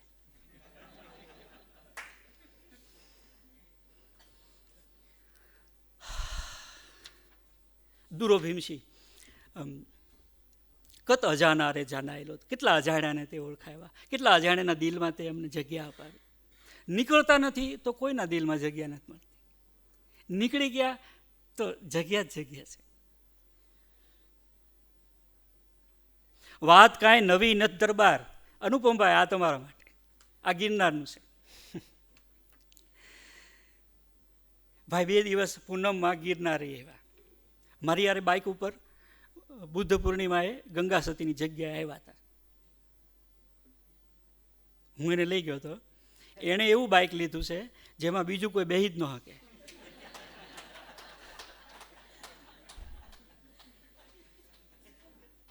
એ ઓફર કરે બેહી જાવ, પણ આપણે કેમ બેહું? આ થાંભલી પણ ટેકો આપશે. એટલે એકલ હુડો પ્રવાસી છે, પણ એકલ હુડો નથી. એને એ માણસ હુડો છે. એ તપાસ કરે છે, સર્ચ કરે છે. He is searching for the mankind. વાત કાંઈ નવી નથી દરબાર. આ કીણે તમુને રાત દીધી અને કીણે તમુને આ દીના અંજવાળા દીધા. આખી ચોપડીમાંથી એના જે બધા કથકો છે એ બધા કથકો અને એના જે બધા પાત્રો છે એ બધા પાત્રોનું જે વર્નાક્યુલર વિઝડમ છે, જે કોઠા ડાપણ છે, જે દુનિયાની કોઈ યુનિવર્સિટીમાં ભણાવવામાં નથી આવતું, એ ડાપણની વાતો જે આ બધા કહેવાતા અભણ લોકો કરી રહ્યા છે એમાંની એક આ છે. કોણે તમને રાત દીધી અને કોણે તમને આ દીના અજવાળા દીધા? એનો જવાબ તો આજ લગન કોઈને ક્યાંય જડ્યો નથી. પણ તમુને ને મુને આ દી ને આ રાત આ ખલકમાં કોક દેનારું તો સહેજ. એ વાયતું તો ઓલા બળતા દીવા જેવી ચોખ્ખી છે હો. દેનારો છે આંખે કળાતો ન હોય ને કાને સંભળાતો ન હોય ને ત્યાં લગન જ આ દુનિયા જીવવા રાખી છે. આ જઈએ એ આપનારો પ્રગટ થઈ જાય તેથી માની લેજો કે ખલક આખીની ઘોર ખોદાઈ ગઈ. મરવું હશે તો ઓલો ઉપરવાળો મારશે નહીં ને જીવવું હશે તો એ જીવાડશે નહીં. અને તમે આ લખી લો તમારે કે આપનારો ઓઝલ રહે ને એમાં જા હંધી મજા છે. જિંદગીમાં કાંઈક છાનું ન રહે તો એ જિંદગી ખાલી ધૂળ ને ધાણી બાપા. હવે આ એને ત્યાં ઉપર મળી ગયો. આવા લોકો ઉપર જ હોય. અનલેસ યુ ક્લાઇમ્બ, તમે જ્યાં સુધી ચડતા નથી, જ્યાં સુધી આરોહણ નથી થતું, ત્યાં સુધી તમને ઊંચાઈએથી દેખાતું પર્સ્પેક્ટિવ નથી મળતું. બહુ ઈર્ષા કરી મેં આ 2 રાતની, તો બહુ જ ઈર્ષા કરી. હાળો એકલો પૂનમ નદી ગિરનાર જે ઠેઠ દત્તાત્રેય સુધી, અને પાછો ધોળા ભીમસિંહ યારે હવાર બેઠો, અને હાવજની ચાર સિંહણો આવે છે દર પૂનમે, અને આ દૂરો ભીમસિંહ દર પૂનમ ભરવા ગિરનાર જાય છે. 50 વર્ષથી જાય છે. અને એના બાપાના પગ હાલતા નહોતા, તો એના બાપાને ઉપાડીને જતો હતો. અને જોનારા જોતા હતા કે આ એક દીકરો ખરો કે બાપા હાલી ન થકતા તો તેડીને એને દત્તાત્રેય સુધી લઈ જાય છે. આ જગતમાં આવા લોકો પણ છે. એ દૂરો ભીમસિંહ એને જે રીતે મળી ગયો છે, અને ભાઈને રાતે ગિરનારના પાછળના ભાગેથી ઉતરવું હતું, અને એને બધાએ ના પાડી હતી કે ન જવાય તમે. અને પછી એમાં એક પૂજારીએ કીધું કે તને દૂરો કદાચ મળી જાય એમ. એ મળી ગયો પછી જે વાત થઈ, એ 4 સિંહણ એક સમયે જેના પ્રેમમાં હતી, અને જે હવે મોક્ષ પ્રાપ્તિ માટે નાગા સાધુ તરીકે ત્યાં જીવી રહ્યા છે, એવા રાજા, એની કથા એમાં આવી. અને દુરાએ કીધું કે તમે અહીં બેહો, જો હમણાં 4 સિંહણ નીકળશે. 4 સિંહણ નીકળી, એ કે હમણાં ઓલો નાગડો બાવો નીકળ્યો. આપણે મોઢા વકાસીને જોતા રહ્યા. હવાર પડતા ઉતરી ગયા. મળવાનું તો એવું છે ને કે એક વખત જે મને મળી જાય છે એ બીજી વખત ક્યારેય પછી મળતું નથી. એટલે હવે હું માની લ્યો કે હું લોભે જાઉં, એ કે નહીં મળે, એ મને મળી ગયું. હવે હું બીજી વાર જઈશ કદાચ મને નહીં મળે. મળવાનું તો એવું છે કે જે એકવાર મળી જાય ને બીજી વખત નથી. શોધીને જિંદગી આખી ખુવાર થઈ જશે, પણ જેમ હથેળીમાંથી રેત સરે એમ જિંદગી આખી ખુવાર થઈ જશે. એ રેત સરે એમ મેં આ સોરઠ અને કાઠિયાવાડના નૃતિલા માણસોને મારી અંદરથી સાવ આમ સોંસરવા પસાર થઈ જતા જોયા છે. પછી શેલાર હોય, મુંજાવર સુભાષ સાંઈ હોય, કે આ હોય લઘર વઘરિયો દૂરો ભીમસિંહ. તો આવા લોકો એને મળ્યા છે. ગિરનારી ગઢ જેવો અડીખમ ને ગંજાવર. હવે દૂરા ભીમસિંહનું ચિત્ર ફિલ્મમાં નહીં બને. રંગે કાળો, રાતને ઝાંખી પાડે એવો, પણ નમણાશનો દરિયો જાણે. ગમે ત્યાંથી નીરખો, પણ જોતા થાકવાની એવો ચહેરો. આંખો મોટી, ગિરનાર પરથી ઉગતા પૂનમના ચાંદ જેવી, ને નાક ગાલનો નકશો બધો લીસો, સુવાળો ને ઉપસેલો. વળી માથા પરથી ખભા સુધી લહેરાતા કાળા ભમરિયા વાળ, ક્યાંક થોડાક ઝાઝા વાળનો બોથાલો ધોળો. એના માથાના વાળના કાળા ધોળા રંગના લસરકા જોનારની આંખ ઠારે એવા. તમે ચોમાસે ગિરનાર પરથી નીચે પછડાતા ઝરણાને ક્યારે જોયા છે? હા, એવા. તો વ્યક્તિઓ છે એના વાત વર્તનથી જેમ ખુલે છે, એમ શ્રોતાના અને દ્રષ્ટાના વર્ણનથી પણ ખીલે છે. તો એવું સરસ આ દુરાનું ચિત્ર હતું. આગળ જતાં અંધારું આળસ મરડીને બેઠું થઈ ગયું ને ઊભું થઈને મારી સાથે ચાલવા માંડ્યું. છેક શિખર ઉપર પૂનમની દૂધ જેવી ચાંદની ભલે ઢોળાતી હોય, પણ ગિરનારના પડખામાં એના જ પડછાયાથી આસપાસના બધા અંધારે ઘેરાઈ ગયા હતા. થોડા પગથિયા ચડીને પથ્થર ચટ્ટીની જગ્યાએ પહોંચ્યો ત્યારે લક્ષ્મીનારાયણ મંદિરના કાળા પથ્થર જડેલા આંગણામાં જાણે ચાંદીના વરખવાળી કાજુ કતરીના વિશાળ ચોસલા જડેલા હોય એવું દ્રશ્ય હતું. તો આ ગિરનારની ચાંદની કોક દી લઈ જાજે ભાઈ. તો એ દૂરો ભીમસિંહ એકવાર મળી જાય તો મળી જાય એવો જણ. અને આ 4 રાણીઓ, એના સિંહના રૂપાંતરો, અને પેલો મોક્ષ માટે અડગ રહેનારો એવો સાધુ, એની કથા. કોઈને ફિલ્મ બનાવવી હોય તો આ નામ એનું સુરઈ નામની કથા લઈ લે. આમાં ભાઈ દરિયે ગયા છે, અને દરિયામાં એને એક સાગરખેડુ બાઈ સાથે એક એન્કાઉન્ટર થયું છે. અને એ સાગરખેડુ બાઈ આપણને કોઈ ન મળે એવી છે. એ બીડી પીતી વાતો કરે છે. એનો ધણી બેરો મૂંગો છે. અને બે જણાનું સરસ એક ટ્યુનિંગ છે. એ બાઈ દરિયામાં બેઠા બેઠા ગીરની વાત કરે છે. એ ગીરથી કેમ નિષ્કાસિત થઈ છે એની એક કથા છે. એ કેવી રીતે ગીર માટે હિજરાઈ રહી છે એની કથા દરિયામાં ચાલે છે. અને એમાં એ ગનીબાઈ અને શિવલો નામના એક સિંહ યુગલની વાત કરે છે. ગનીબાઈનું નામ ગનીબાઈ કેમ પડ્યું? કોણે પાડ્યું અને શું કામ પાડ્યું? એ તો મારે ચોપડીમાં વાંચવાનું. કેમ એને ગનીબાઈ કહેતા હતા? પણ એ બેની એવું ટ્યુનિંગ કે શિવલો આંધળો છે, સિંહ, એટલે શિકાર કરવાનો હોય ત્યારે ગનીબાઈ શિકાર માટેની બધી જ મહેનત કરે અને શિકારને જ્યાં શિવલો ઊભો હોય એ બાજુ તકેડે અને શિવલો અવાજથી એ પ્રાણીને પકડીને શિકાર કરે, પછી બે જણા ભેગા થઈને સેલિબ્રેટ કરે. આંધળો સિંહ અને ચંચળ સિંહણ. હવે એ જે બે યુગલ છે, એક યુગલ છે આંધળા સિંહનું અને સિંહણનું, એવું યુગલ હોડીમાં છે સુરઈનું અને એના ધણીનું. સુરઈએ આવા એક બહેરા મૂંગા પુરુષ સાથે શું કામ લગ્ન કર્યા છે? તો એના મનમાં આ ગનીબાઈ અને શિવલો છે. આ કથાના ત્રાગડા મળવાની અને કથાના બે ભાગને જોડતા જોડતા વાત કરવાની આ જે રીત છે, એમાં આ બેનની જે ભાષા છે એ પણ બહુ સરસ છે. અત્યારે એના ઉદાહરણમાં નથી જતો. ગીરનું ઘરેણું નામનું એક પ્રકરણ છે. એક એવો સિંહ છે જે ભગત છે અને જેણે એને પાળવાનું કામ કર્યું છે. એવી એક બાઈનું ઘર છે, એના ઉપર ધ્યાન રાખતો બેઠો હોય છે. અને આ જે બાવકુભાઈ નામના કથક છે એ આ જીવણા માલધારીની કથા કહે છે. અને એમાં એક વખત એવું થયું કે આ ભગત હતો નહીં અને કોઈ દીપડો આવ્યો અને ઘરના ઢોરને ખાઈ ગયો અને બધું ખેદાન મેદાન કરીને વયો ગયો. બીજા માલિક આવીને જોયું તો એને ભગત ઉપર શંકા ગઈ, એટલે એને ભગતને ખખડાવ્યો કે તને શરમ ન આવી જરાય? તારામાં કંઈ છે નહીં?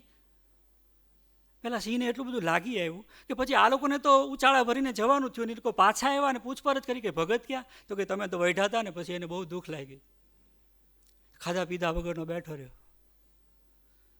તમે એક સિંહને એક નૈતિક કારણસર તમે એને વઢો છો અને એ ખાવાનું છોડી દઈશ,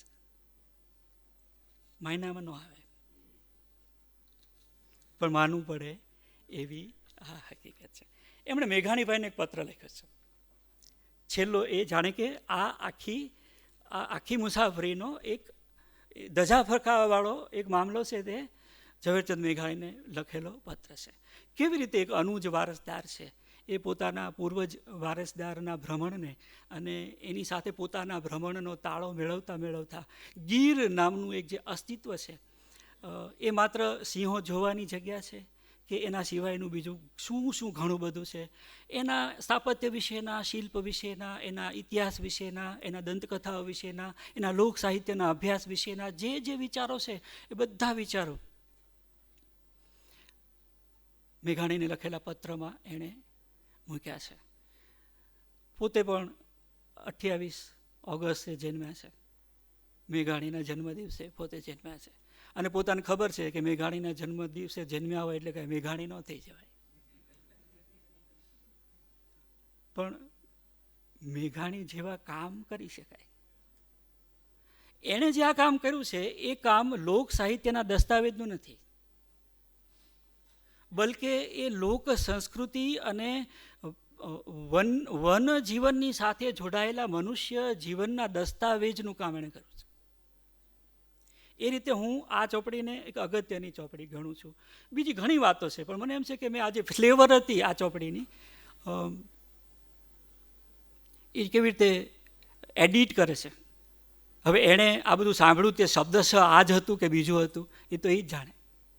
પણ એણે કેનારની ભાષાને જે રીતે ઝીલી છે, એટલે કે એણે જે વાક ગંગા હતી એને ઝીલવા માટે જે જટા કૃત્ય કર્યું છે તે બહુ રસપ્રદ છે. એમાં એની પોતાની ભાષા જે રીતે ઘડાતી મને આશ્ચર્ય અપાવે છે, કોઈ પણ વાંચનારને આશ્ચર્ય અપાવે છે, એ પોતે એક બહુ જ રસપ્રદ આનંદનો વિષય છે. મને એમ છે કે ગીરની જાગીરની જે આ કેટલીક જાહો જલાલી હતી તે આ હતી. લખનારને અફસોસ એ છે કે આ જેને હું જાગીર કહું છું એ ગીરનું જે હીર છે એ હીર હવે મારે આ ચોપડીમાં જ ખાલી વ્યક્ત કરવાનું છે. તો કદાચ હા એવું થાય. સંસ્કૃતિઓ આવી છે ને સંસ્કૃતિઓ ગઈ છે. ગીરે કદાચ હશે, ગીરે કદાચ નહીં હોય, પણ જે હશે તે શું હશે? હશે તે આવા એક રહના ગોયાએ ઝીલેલી ગીરના પાણીની વાતો હશે.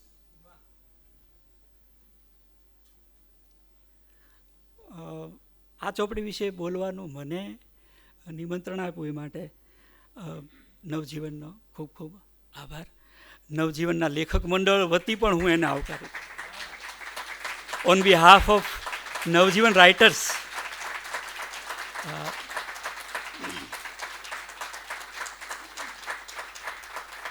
એણે કચ્છના રખડાવ કર્યા છે. કચ્છમાં એ સાયકલ લઈને ફર્યો છે અને એની પણ કથાઓ છે, બીજી ચોપડી થાય એટલી, પણ એ એણે આમાં હેતુપૂર્વક નથી રાખી, કેમ કે ગીરનું જે એક ફ્લેવર એણે આમાં રાખ્યું છે. આપણે ઈચ્છીએ કે એની પાસે જે બીજી કથાઓ છે એ બધી પણ જલ્દી આવે અને ભગવાન એને એના જાવા બાઇક ઉપર રખડવાના હજી વધારે અભરખા કરાવે અને નિધિબા એને કોઈ દી ના ન પાડે.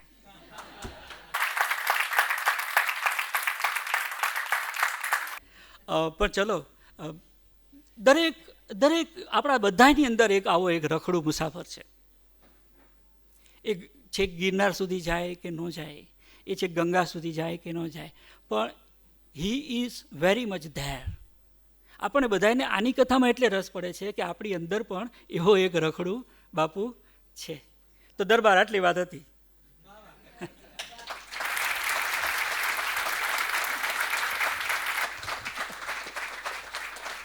ખૂબ ખૂબ આભાર આદરણીય મહેન્દ્રસિંહ પરમાર સાહેબ. હવે આ ગીરની જે રખડપટ્ટી જેમણે કરી છે, આ પાત્રો જોડે જેમણે સમય વિતાવ્યો છે, આ વાતો જે ગીરની વાત્યું છે તે આપણા સુધી પહોંચાડે, જે પુસ્તક રૂપે તો છે જ, પણ હવે આ પુસ્તકની સફર કેવી રીતે થઈ, એની શરૂઆત કેવી રીતે થઈ, અને આ પુસ્તક કઈ રીતે થયું એની વાત કરવા માટે હું ભાઈ શ્રી દિગ્પાલસિંહ જાડેજાને વિનંતી કરું કે આવો આ પુસ્તકની સફર વિશે વાત કરે.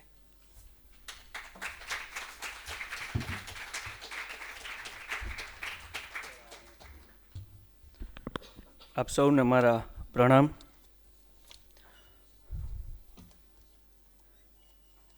આમ તો 6-1 મહિનાથી વાત હતી, આ તારીખ તો નક્કી હતી કે આપણે આ 17 તારીખ રાખવાની છે, પણ બપોરે 3 વાગ્યાથી લગભગ 5 લીટર પાણી પી ગયો છું અને એસીમાં પણ મને પરસેવો તો વળે જ છે, કારણ કે હું મારા મિત્રોને કહેતો હતો, મારા અંગત મિત્રને, કે મારે ઘોડાના ડાબલા પહેરીને વાત કરવાની છે. એટલે એક બાજુ મારા સાહેબ છે, એક બાજુ બીજા વાચકો છે ને પરિવાર છે, પણ મેં જે કેટલીક વાતો મારે કરવી છે આ પુસ્તક વિશે, રામે કહ્યું કે તમારે સર્જન પ્રક્રિયા વિશે વાત કરવાની છે.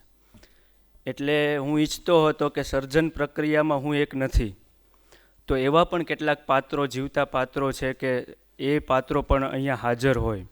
દાખલા તરીકે મહેન્દ્રભાઈએ હમણાં વાત કરી કે ગીરને પામવા માટે ગીરમાં જ જવાનું, તો આ મારા લેસનમાં નથી, આ ફ્રેમમાં નથી, પણ હું જેટલું ગીરમાં રખડ્યો છું એના કરતાં તો વધુ ગીરમાં અંદર જઈને ઘણી બધી વાતો સાંભળનારા પ્રવાસીઓ તો અહીંયા અમદાવાદમાં છે. અને આ વિજયભાઈ, અહીંયા ડૉક્ટર વિજય બ્રહ્મભટ્ટ બેઠા છે, કદાચ ભૂલતો ન હોઉં તો ગયા રવિવારે પુસ્તક પ્રગટ થવાનું છે ત્યાં મળવા આવ્યા હતા. અને પછી એમણે જે ગીરના નેસડાઓની જે મને વાતો કરી છે લલિતભાઈ, એટલે મારે કાન પકડવો પડ્યો કે વિજયભાઈ સાહેબ છેક આ ઉંમરે પણ, અને એમની પાસે જે બાપુ રેફરન્સ છે એ રેફરન્સ મારી પાસે નથી. પણ આનંદ છે, મુંજારો એવો છે કે અપની છબ લેકે ગઈ મેં પિયા કે પાસ, अपनी छब लेके गई मैं पिया के पास, छब देख पिया की अपनी मैं भूल गई. તો આમાં બધું ભૂલાઈ જાય એવું છે, પણ સાવ નાનપણથી રખડું છું અને બહુ જ સરસ રીતે રખડું છું. હું મારા દીકરાની ઉંમરનો જ્યારે હતો, એટલે કે 5-6 વર્ષનો, ત્યારથી મારા પિતાના રાજદૂત મોટરસાઇકલ ઉપર હું રખડી રહ્યો છું. એટલે એ અનુભવ મને બાઇકના લગભગ મારી રગમાં બાઇક દોડે છે એવું હું કહી શકું. એટલે એ ભાવનગરથી મારા વતનમાં જતા હોય 5 તલાવડા ગોંડલ પાસે તો બાઇક લઈને જાય. એ એમઆર હતા અને દવા વેચવા માટે છેક કચ્છની બોર્ડર સુધી હું જતો હતો એમ કહેતા હતા 1975ની સાલમાં. હવે 1975ની સાલમાં કેવા રસ્તાઓ હશે, કેવું કચ્છ હશે, ગીરમાં જતા હતા.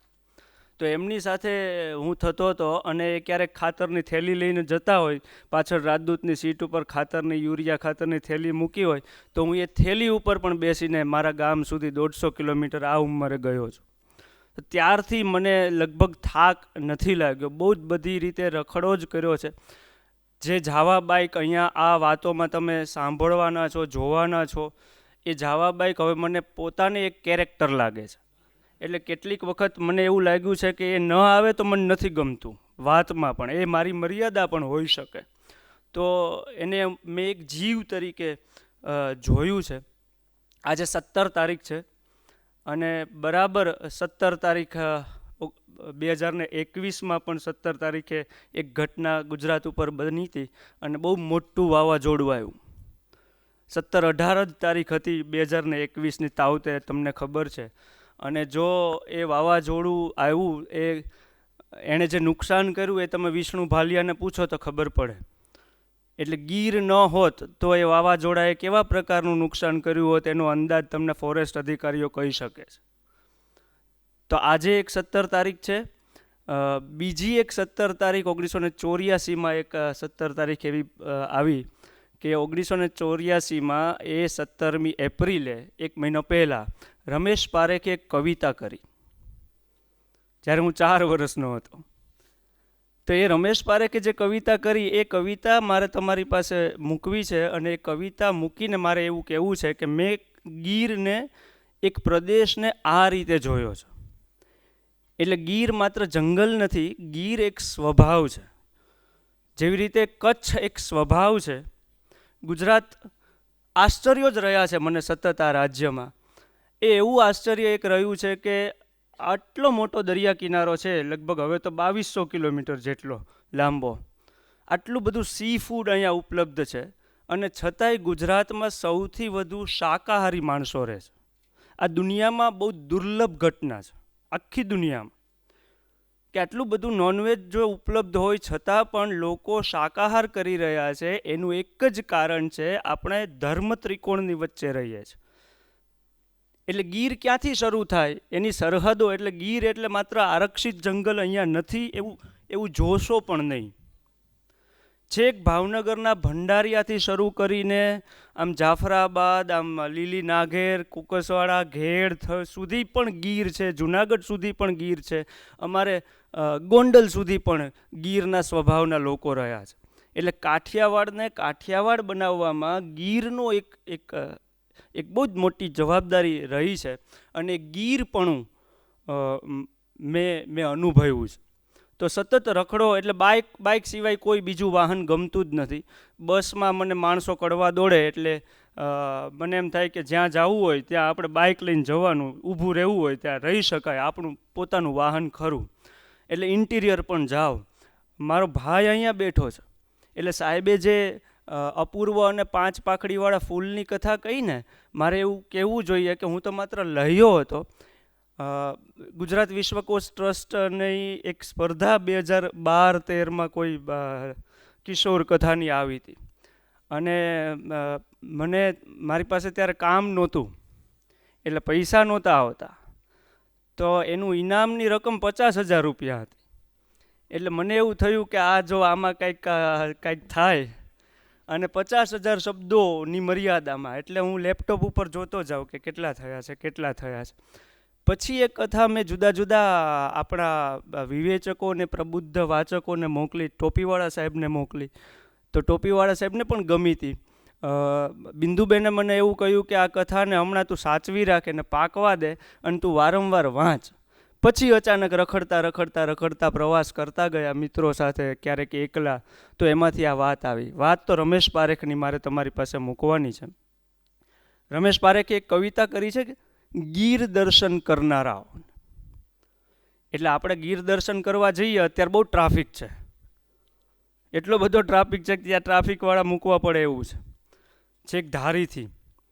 તો ગીર દર્શન કરનારાઓને એમાં કેટલીક શરત છે સર્જકની. તમારે ગીરના દર્શન કરવા હોય તો કઈ એબિલિટી સાથે તમારે ગીરમાં જવું જોઈએ. તો રમેશ પારેખની એ કવિતા છે, લગભગ તો મને બહુ જ ગમે છે. પરેશ રાવલે એનો બહુ જ સુંદર એવો પાઠ કર્યો છે. મહેન્દ્રભાઈએ પણ જે કવિતાઓના પાઠ કરે છે એમાં એક કવિતા એમણે વાંચી છે.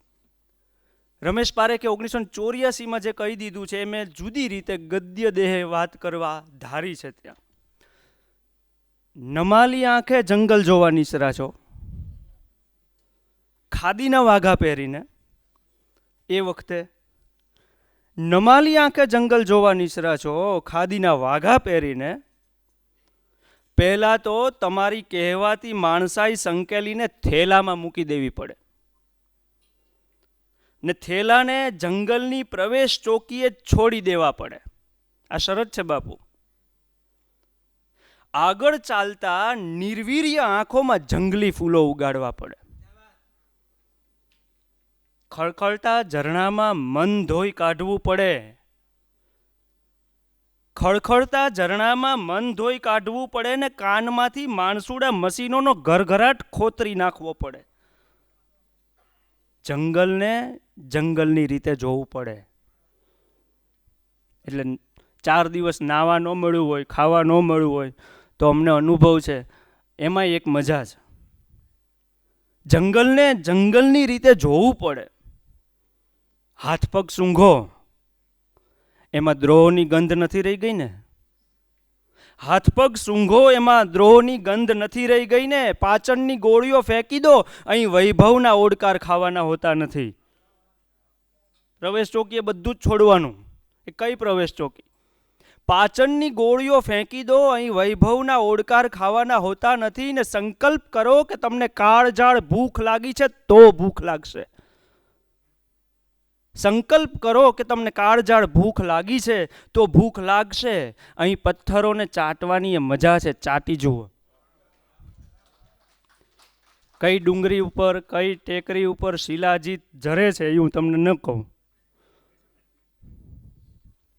35-40 કિલોમીટર સુધી અમે પગપાળા, અહીંયા કમલેશ દેવમુરારી સાહેબ બેઠા છે, મારા દીકરાનું ક્લબ ફૂટનું ઓપરેશન, એટલે ભાવકો આવે છે, મજા પડે છે.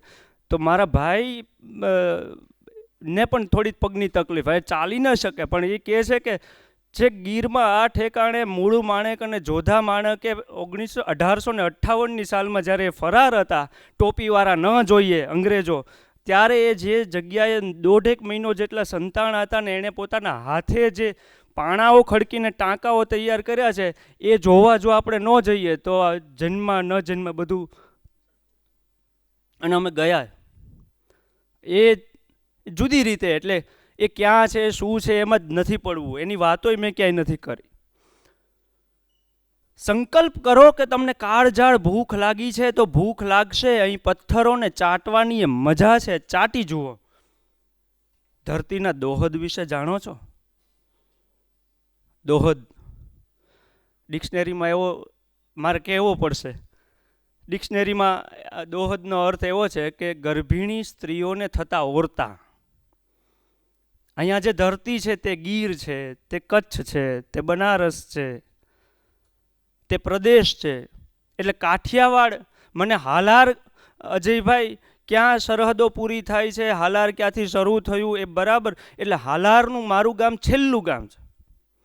આ બાજુ ઠાંગો છે, આ બાજુ એટલે ઠાંગો ચોટીલાનો જે વિસ્તાર છે. પાંચાળ, આમ તમે બોટાદ બાજુ આવી જાઓ એટલે પાંચાળ છે. એના સ્વભાવની ખબર પડે છે બોલીઓમાં. એટલે નાનપણથી રહ્યો છું આ પરિવેશમાં. ધરતીના દોહદ વિશે જાણો છો? હિપ પોકેટમાં દાંતિયા કાસ્કીના નહીં એને લટુરિયાના દોહદ હોય. લટુરિયા, સિંહની લટ હોય. એક લટુરિયા હનુમાન પણ છે ત્યાં. હિપ પોકેટમાં દાંતિયા કાસ્કીના નહીં અને લટુરિયાના દોહદ હોય. ઉઠો સોય ઝાટકીને મારી દો ભેખડને થાપો.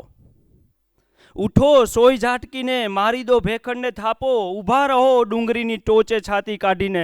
પાડો સમગ્ર ચેતનામાં નોર ભરાવીને ત્રાડ. અને જુઓ જંગલને ગર્વથી તમારી સિંહની આંખથી. આ રમેશ પારેખની શરત હતી કે તમારે જો જંગલને જોવું હોય તો તમારે આવી રીતે જોવી જોઈએ. સતત એટલે મેં જેટલું પણ કાંઈ લખ્યું છે એ કાગળ પેન નોટમાં નથી લખ્યું. મને હવે એ આવડતું નથી, એટલે હવે હું આધુનિક ઉપકરણોનો ઉપયોગ કરી રહ્યો છું ને ગૂગલ કીપ નોટ મને બહુ જ સરસ રીતે કામ આવી રહી છે સર્જન પ્રક્રિયામાં લખવા માટે. એટલે એડિટિંગ કરવાનું હોય, આ વાક્ય સાંભળું તો એ બરાબર નથી, આ સાંભળું તો આ ઠીક છે, આ નથી, એમ કરીને એ કાટછાટ થતી રહે. અને મજા એ વાતની આવી છે શિલ્પાબેન કે જ્યારે પણ મને સરસ લખવાનું કે ગદ્ય આવી ગયું હોય તો હું એક દિવસમાં 600 કિલોમીટર જઈને આવતો હોઉં અને મેં હેડફોનમાં સ્પોટીફાઈના ગીતો સાંભળતો હોઉં તો એ વખતે મને જેને મળીને આવ્યો છું એની સાથે સંવાદો ચાલતા હોય અને રોડ ઉપર બ્રેક કરીને મેં ત્યાં નોટ એક બે વાક્યો લખી લીધા છે. એટલે મેં એક એવું કાઠિયાવાડ જોયું છે એક કે જે મારું ગામ જે છે. એટલે આ પુસ્તક મેં જેમને અર્પણ, હું થોડીક વાતો મારી વિખાશે કારણ કે તૈયારી તો બહુ કરી છે પણ મને ખબર છે આમાં હું મૂંઝાઉં છું. આ પુસ્તક મેં જેમને અર્પણ કર્યું છે એ મારા દાદા બાપુ અમરસિંહજી જાડેજા અને મારા નાના બાપુ તખ્તસિંહજી પરમારને મેં અર્પણ કર્યું છે.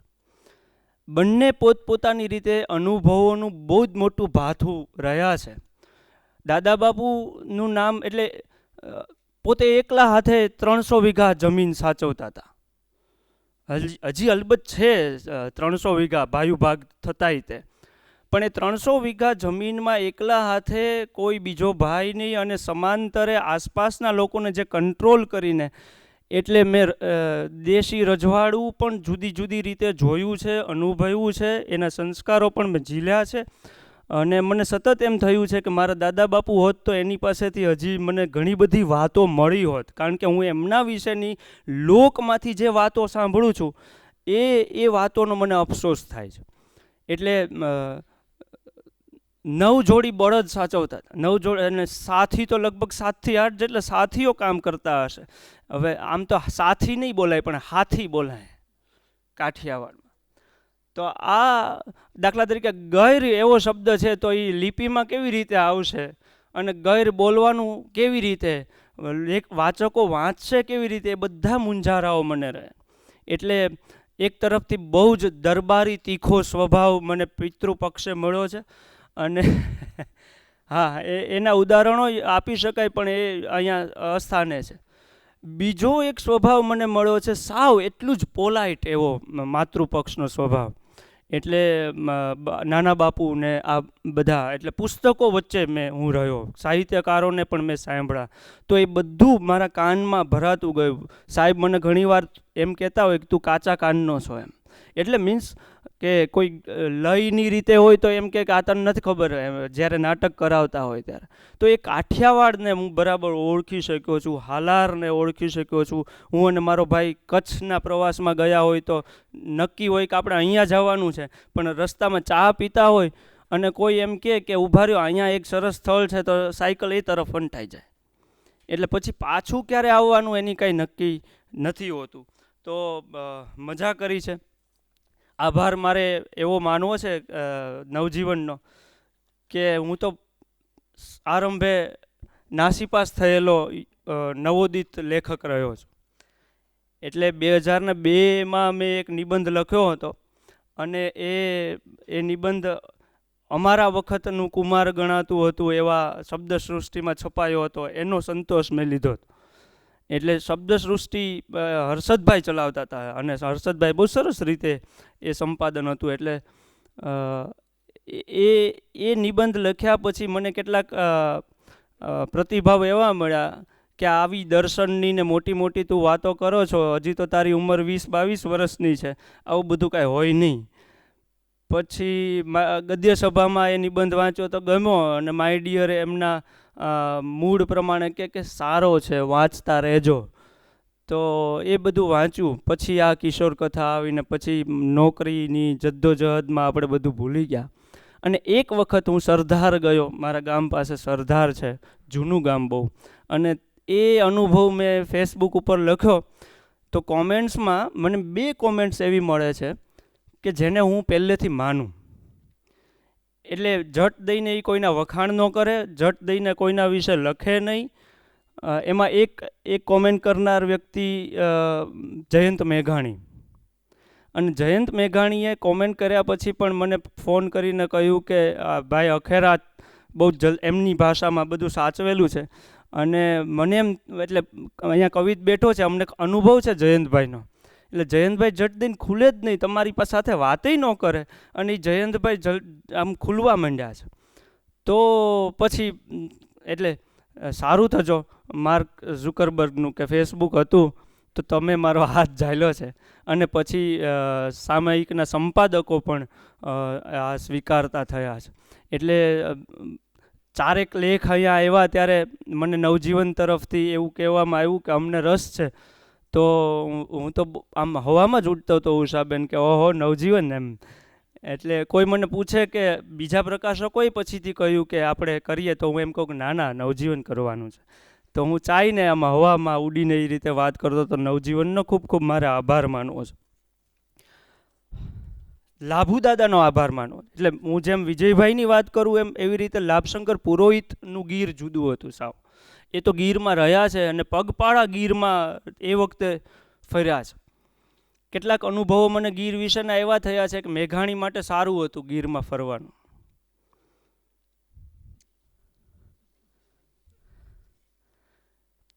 એ એટલા માટે કે ત્યારે કોઈ રિસ્ટ્રિક્શન્સ નહોતા આવ્યા એમ. હવે તો આપણે કેટલા બધા અમારે લોઢાના ચણા ચાવવા જેવી વાત છે. એટલે ગીર મેં માત્ર ગીરના સરહદોમાં નથી શોધી, ગીર મને બધે જ જડી છે આસપાસ. એટલે આખું કાઠિયાવાડ એક ગીરનો સ્વભાવ ઝીલીને ચાલ્યું છે. કેટલાક એવા લોકો છે કે જે ગીરમાં હજી પણ સંતાવી શકાય મહિનો સુધી, કોઈકની નજરથી દૂર એવા એરિયા પણ ગીરમાં હજી ટકેલા છે. અને એ કેટલીક અંગત ડાયરાની વાતો છે. તો મેં કેટલીક નોંધો કરી છે. રખડપટ્ટીએ મને આંખ ઝીણીને કાન મોટા કરતા શીખવાડ્યું. એટલે હું સાયકલ લઈને જતો હોઉં તો અમે ચા પીતા હતા એક જગ્યાએ, અને મને એક ચાવાળા માણસે પાછા બોલાવીને એવું કીધું કે ભાઈ અહીંયા આવો. એટલે હું ગયો.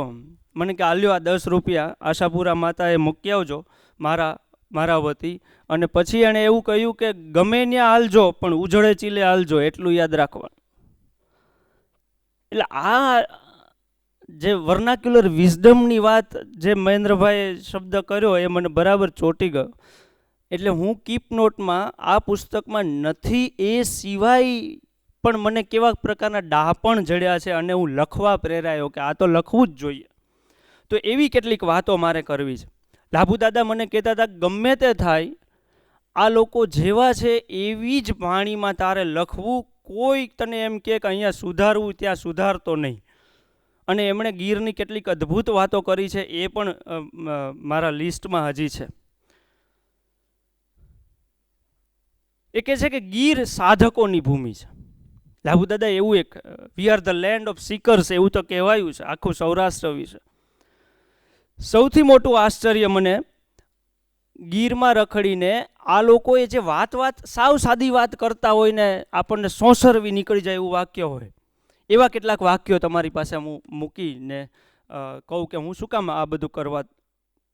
શરૂઆતમાં હું સિંહ જોયો એવો એક આ હોય ને રોમેન્ટિસિઝમ, એવું એક ભાવ હતો કે હાલો સિંહ જોવા, સાવજ જોવા. હવે એ તો બધે મળે છે. આ તો બધે અમારા ગામમાં સિંહના સ્વભાવ હવે બદલાઈ રહ્યા છે. ગોંડલ પાસે એક સિંહણ 4 મહિનાથી રહી છે. જે સિંહનો સ્વભાવ ત્યાં હતો, હવે એ સિંહ 4 મહિનાથી એ સિંહણ હૂકી નથી, એણે એનો સ્વભાવ બદલી નાખ્યો. એટલે સિંહણ કોઈ માણસનો કે અમે એની હૂક સાંભળી. આ પણ એક ગીર છે જે સિંહણ ગીરને ભૂલીને આવી છે. એટલે ગીર દીપડો દગો દે પણ સિંહ દગો દે તો એ ન પોસાય, એવી એક ચાલ હતી. હવે તો સિંહ પણ હૂકવાનું ભૂલી ગયા છે. અમુક રીતે. તો શરૂઆતમાં હું સિંહ કરતો ત્યારે મને એક આદમી કે તરણું જોવામાં તમે ડુંગર ચૂકી ગયા દરબાર. ગીર એટલે એકલા હાવજ નહીં, ત્યાં કેટલી બધી દુર્લભ મૂર્તિઓ પડી છે, કેટલી બધી બીજી વાતો છે, એમાં હું તમને નથી લઈ જતો.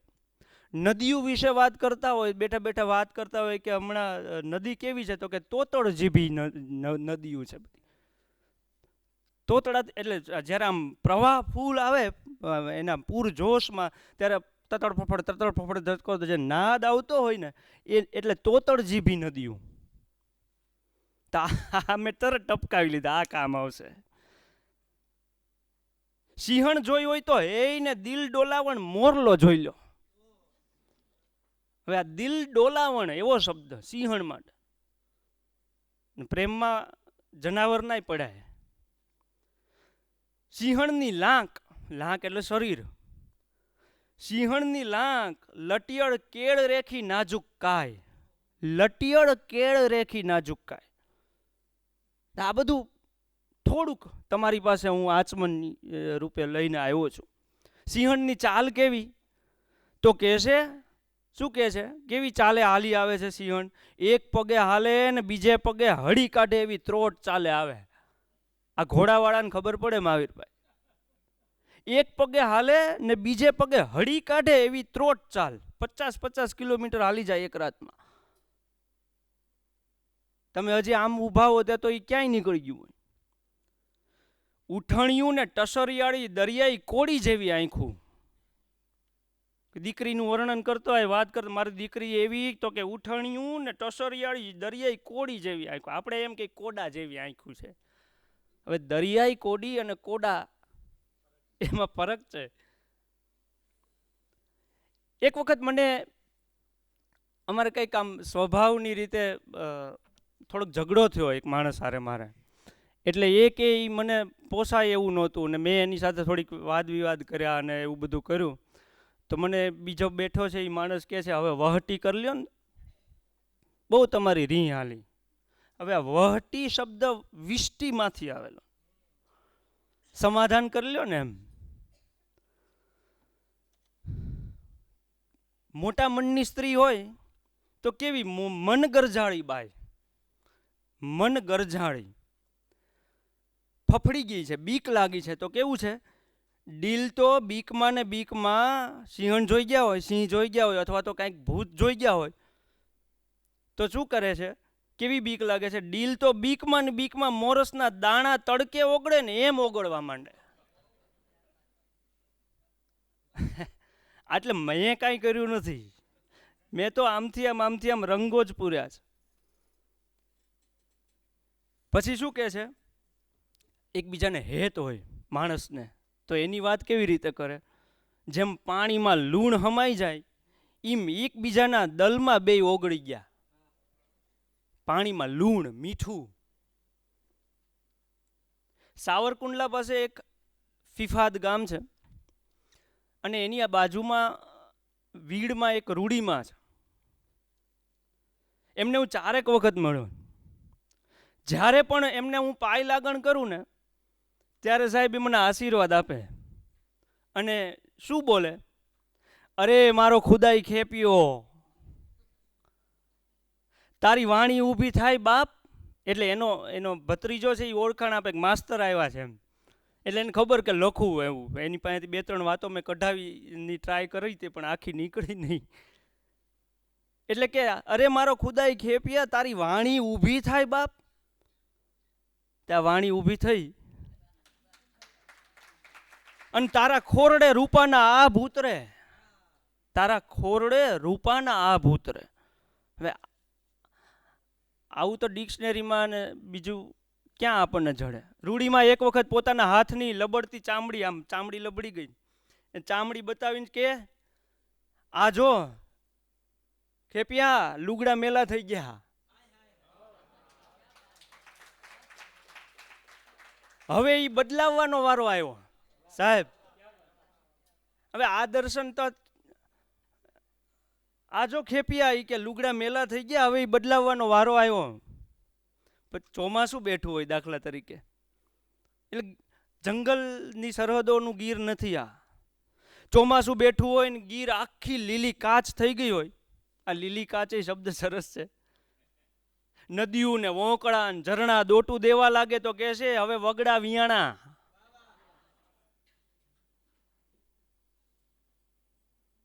માણા ને જનાવર હંધાય હવે રમતે ચડશે. જોજો, પૂછો ખેડૂને ચોમાસું એટલે શું હે, રમતે ચડવું એટલે શું. એક જણો કહે છે મને, આ દેહ તો હઠીલો ખૂંટિયો દરબાર. આ દેહ હઠીલો ખૂંટિયો દરબાર, એને ખીલો ન છંડાવીએ તો વકરીને રાંટો થાય. બાંધું ન રખાય ઢોર, બાંધું રાખો તો બગડે. અને આપણે તો બાંધેલા ઢોરના દૂધ પીને વાળું કરીએ. એક વાલજીભાઈ છે આમાં. એક વખત રાત્રે હું એમને મળેલો. આસપાસ લાઇટ નહીં, દીવો નહીં, કાંઈ નહીં. વગડામાં ડુંગરના ચરિયાણે હતા. એમની પાસે જઈને મેં કીધું, વાલજી બાપા અંધારું બહુ છે, આમાં તો કાંઈ કળાતું નથી. તો વાલજી બાપા શું કે, અરે બાપા બેહો તો ખરા, આપણા વેણના દીવે બધું પ્રગટ થઈ જાહે. વેણના દીવે વાત કરો ને શબ્દાખ્ય જ્યોતિ પ્રકાશ, એને ખબર છે. એક માણસને બીજા માણસના હેતની ભૂખ, તો ભગવાને બનાવેલું રમકડું એમ કે. માણા માણાના હેતનો ભૂખો, જેની ભૂખ વધુ એની કષ્ટી કઠણ. હેતની ભૂખ વધુ એની કષ્ટી કઠણ. કષ્ટી એટલે કસોટી, ને જેની કષ્ટી કઠણ એના હેત અજરામર. આ દર્શન છે.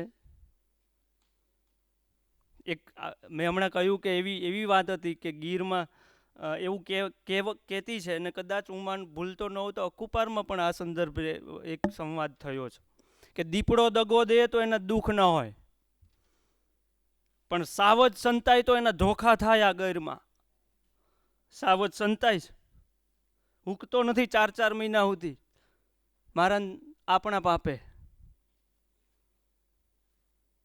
તો આ ગીર મને બહુ, એટલે જ્યારે પણ હું આવું સાંભળું, દાખલા તરીકે અમારા મહાવીરભાઈ એવું બોલે છે. એક વખત મને કહે કે દરબાર આપણે આખી અણીએ રહેનારા માણસો છીએ. હવે આખી અણીએ જટ દિન બટકીએ જાય.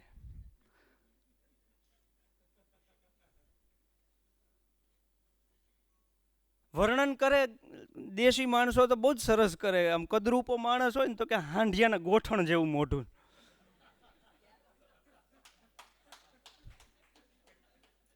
એ છોલાઈ ગયો હોય, એ ઇમેજ એની જે આવે એ સરસ. તો આ બધું મારે તો વાત તો બહુ બધી સરસ રીતે જુદી જુદી રીતે કરવી હતી, પણ તમે પુસ્તક વાંચશો, તમે બધાએ મને અહીં સુધી આ કાફલો પહોંચશે એવી આશા જ નહોતી. નવજીવનનો બહુ જ આભારી છું હું, વિવેકભાઈનો, સોહમભાઈનો, અમારા શિલ્પાબેનનો, રામ ને મન ને કેટલા બધા. તો હું આમ આડું કરી રહ્યો છું. બીજું જે માણસો પાસેથી મને હજી પણ બોલાવે છે અને વાત કરવા હું જઈ શકું છું, એવા હમણાં ગુજરી ગયા લીલાપાણી નેસના આઈમાં થોડા 1-8 વર્ષ 6-8 મહિના પહેલાં ગુજરી ગયા. કાના બાપા મિતિયાળા પાસે એક જોગણાઈ છે, એ જોગણાઈનો મારે યાદ કરવા છે. મીણિયાઈ ગિરનારને લગભગ દર પૂનમે હજી પણ એ જાય છે. ગિરનાર તો ગેબી આખું વસ્તુ છે. અને હું જ્યારે પૂનમમાં 2-3 વખત ગયો છું તો એક બેન છે મહારાષ્ટ્રથી, પ્રિયાંશી જેવડી છોકરી આવે છે દર પૂનમે. અને એની જે એટલે માત્ર હવે ગીર તો એક નિમિત્ત છે. હજી મારે ભાલ કનેરમાં પણ એવી વાતો છે એવું મને ખબર પડી રહી છે. ભાલનું કનેર ક્ષેત્ર જે છે, કચ્છમાં વાગડથી લઈને આમ અંદર કેટલીક વાતો, કચ્છનું દર્શન જુદી રીતે આવી રહ્યું છે.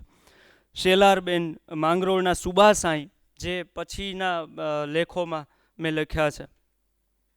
નાઘેરના સુરઈ,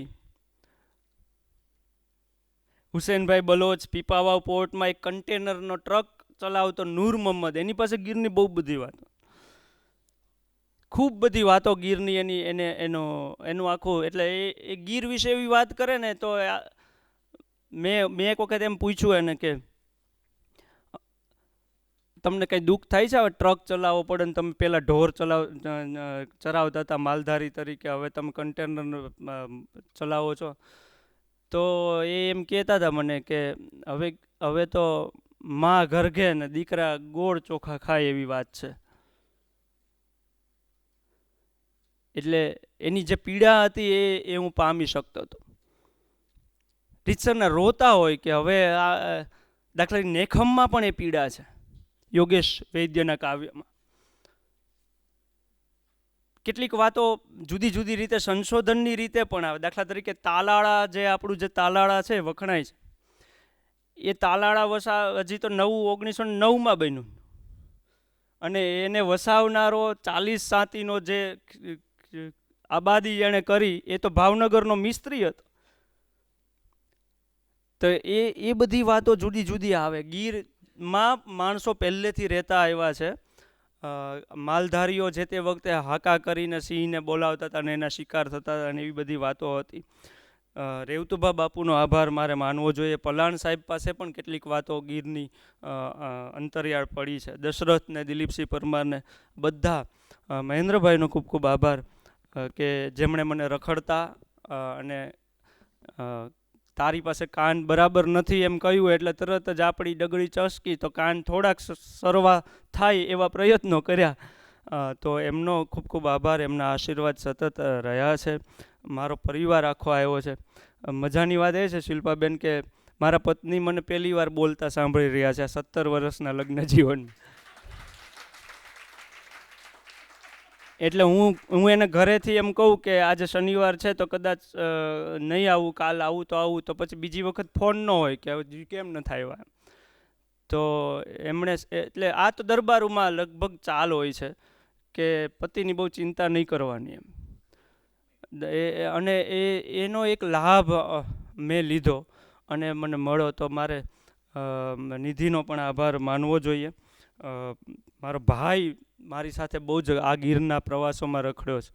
તો ઘણી બધી રીતે કેટલાક એવા માણસો છે કે જેને એ જ ખોલાવી શકતો હતો. એટલે હું એમાં શહેરી પડું, એટલે એ પોતાની રીતે બધું કરતો હોય ને બા દકો આ તું આવ ને દકુભાઈ આવ. તો એ મને કચ્છમાં પણ, અમે કચ્છના પ્રવાસમાં ગયા હતા ગીર, એટલે અપૂર્વ અને 5 પાકડીવાળા ફૂલની કથામાં આખા સીન બધા એના છે. તો છે નાનો પણ આમ મોટો ભાઈ છે બધી રીતે, તો એ ચાલ બધે છે. તો આભાર ખૂબ ખૂબ તારો ભાઈ કે તે મને લગભગ બધા પ્રવાસમાં, હું એમ બાકી બધા કોઈ ચાલતા નથી, ન આવી શકે એવા કષ્ટી ભરેલા પ્રવાસ રખડા હોય, કારણ કે ત્યાં જઈને કાંઈ મળે નહીં, કાંઈ જ ન મળે. અને શરાપ દે આપણને કે અહીંયા કોઈ દી તારી હારે આવવું નહીં ને આ ન કરવું ને એવું બધું. એમાં એ સતત, અને અમને જે દેખાય લગભગ બીજાને, એટલે અમે કંઈક ગોતી લઈએ, પરાણે ગોતી લઈએ, અથવા તો આ સરસ છે, આ વસ્તુ છે એમ કરીને ચર્ચાઓ કરીએ તો મજા પડતી હતી એમ. તો આભાર અપૂર્વભાઈને, એમની ટીમનો મારે આભાર માનવો જોઈએ કે સરસ રીતે આ પુસ્તક ની છપાઈ ને બધી વાતો થઈ. મને ખબર નથી કે હું કેવી રીતે વાત માંડું. રામનો આભાર ખાસ કરીને. તો આભાર આપ સૌનો. પુસ્તક વાંચીને પ્રતિભાવ આપજો. એક લેખ મેં વાણીની રીતે થોડોક મારે કહેવું છે, સભાન રીતે અહીંયા કહેવું છે, કારણ કે મને ખબર છે કે જ્યારે વિવેચકો આના વિશે કાંઈક કદાચ જો કરશે તો શું કરશે એ હું કહી રાખું છું. એક જે છેલ્લો લેખ છે એ થોડોક તમને કાચો લાગશે આ આખી વેઇનમાં, અને મેં ચાઈને રાખ્યો છે. મેં સાહેબને વાત કરી હતી કે આ જોઈએ શું થાય છે. તો આવી સભાનતા પણ લખતી વખતે મને આવી શકી એનું કારણ મને સરસ ગુરુજનો મળ્યા, વિનોદભાઈ જોશીને, ઇન્દ્ર વિજયસિંહ ગોહિલને, મિત્રો મારા છે, બંને સંઘને. મકાન ચણાતું હતું હું રખડવા જતો રહેતો હતો. એટલે પ્રકાશ ને એ બધાને હું દીકરાના ઓપરેશન હોય તો પણ મને કોઈ એમ નથી કીધું કે તાર નથી જોવાનું, ખાલી એમ કે પેટ્રોલના ધુવાણા કરે છે એમ. માં ક્યારેક એમ કે આમ આ રખડા જ કરવા ન એમ. પછી તો આભાર. દાખલા તરીકે મારા બેન બેઠા છે, મોટા બેન શિલ્પાબેન. મુંજાવર સુબાસાઈવાળો જે લેખ થયો એ હું એમને ત્યાં ગયો હતો ને પછી ગયો ને ગોસા પાસે મને મુંજાવર મળ્યા હતા. તો મને એવું હેત હતું કે હું જ્યારે આ વાતો કરું તો એ પણ હાજર હોય. તો તમારા બધાનો ખૂબ ખૂબ આભાર. પરિવાર આખો છે. મને લાગે છે કે આટલી વાત તો બસ છે. આભાર.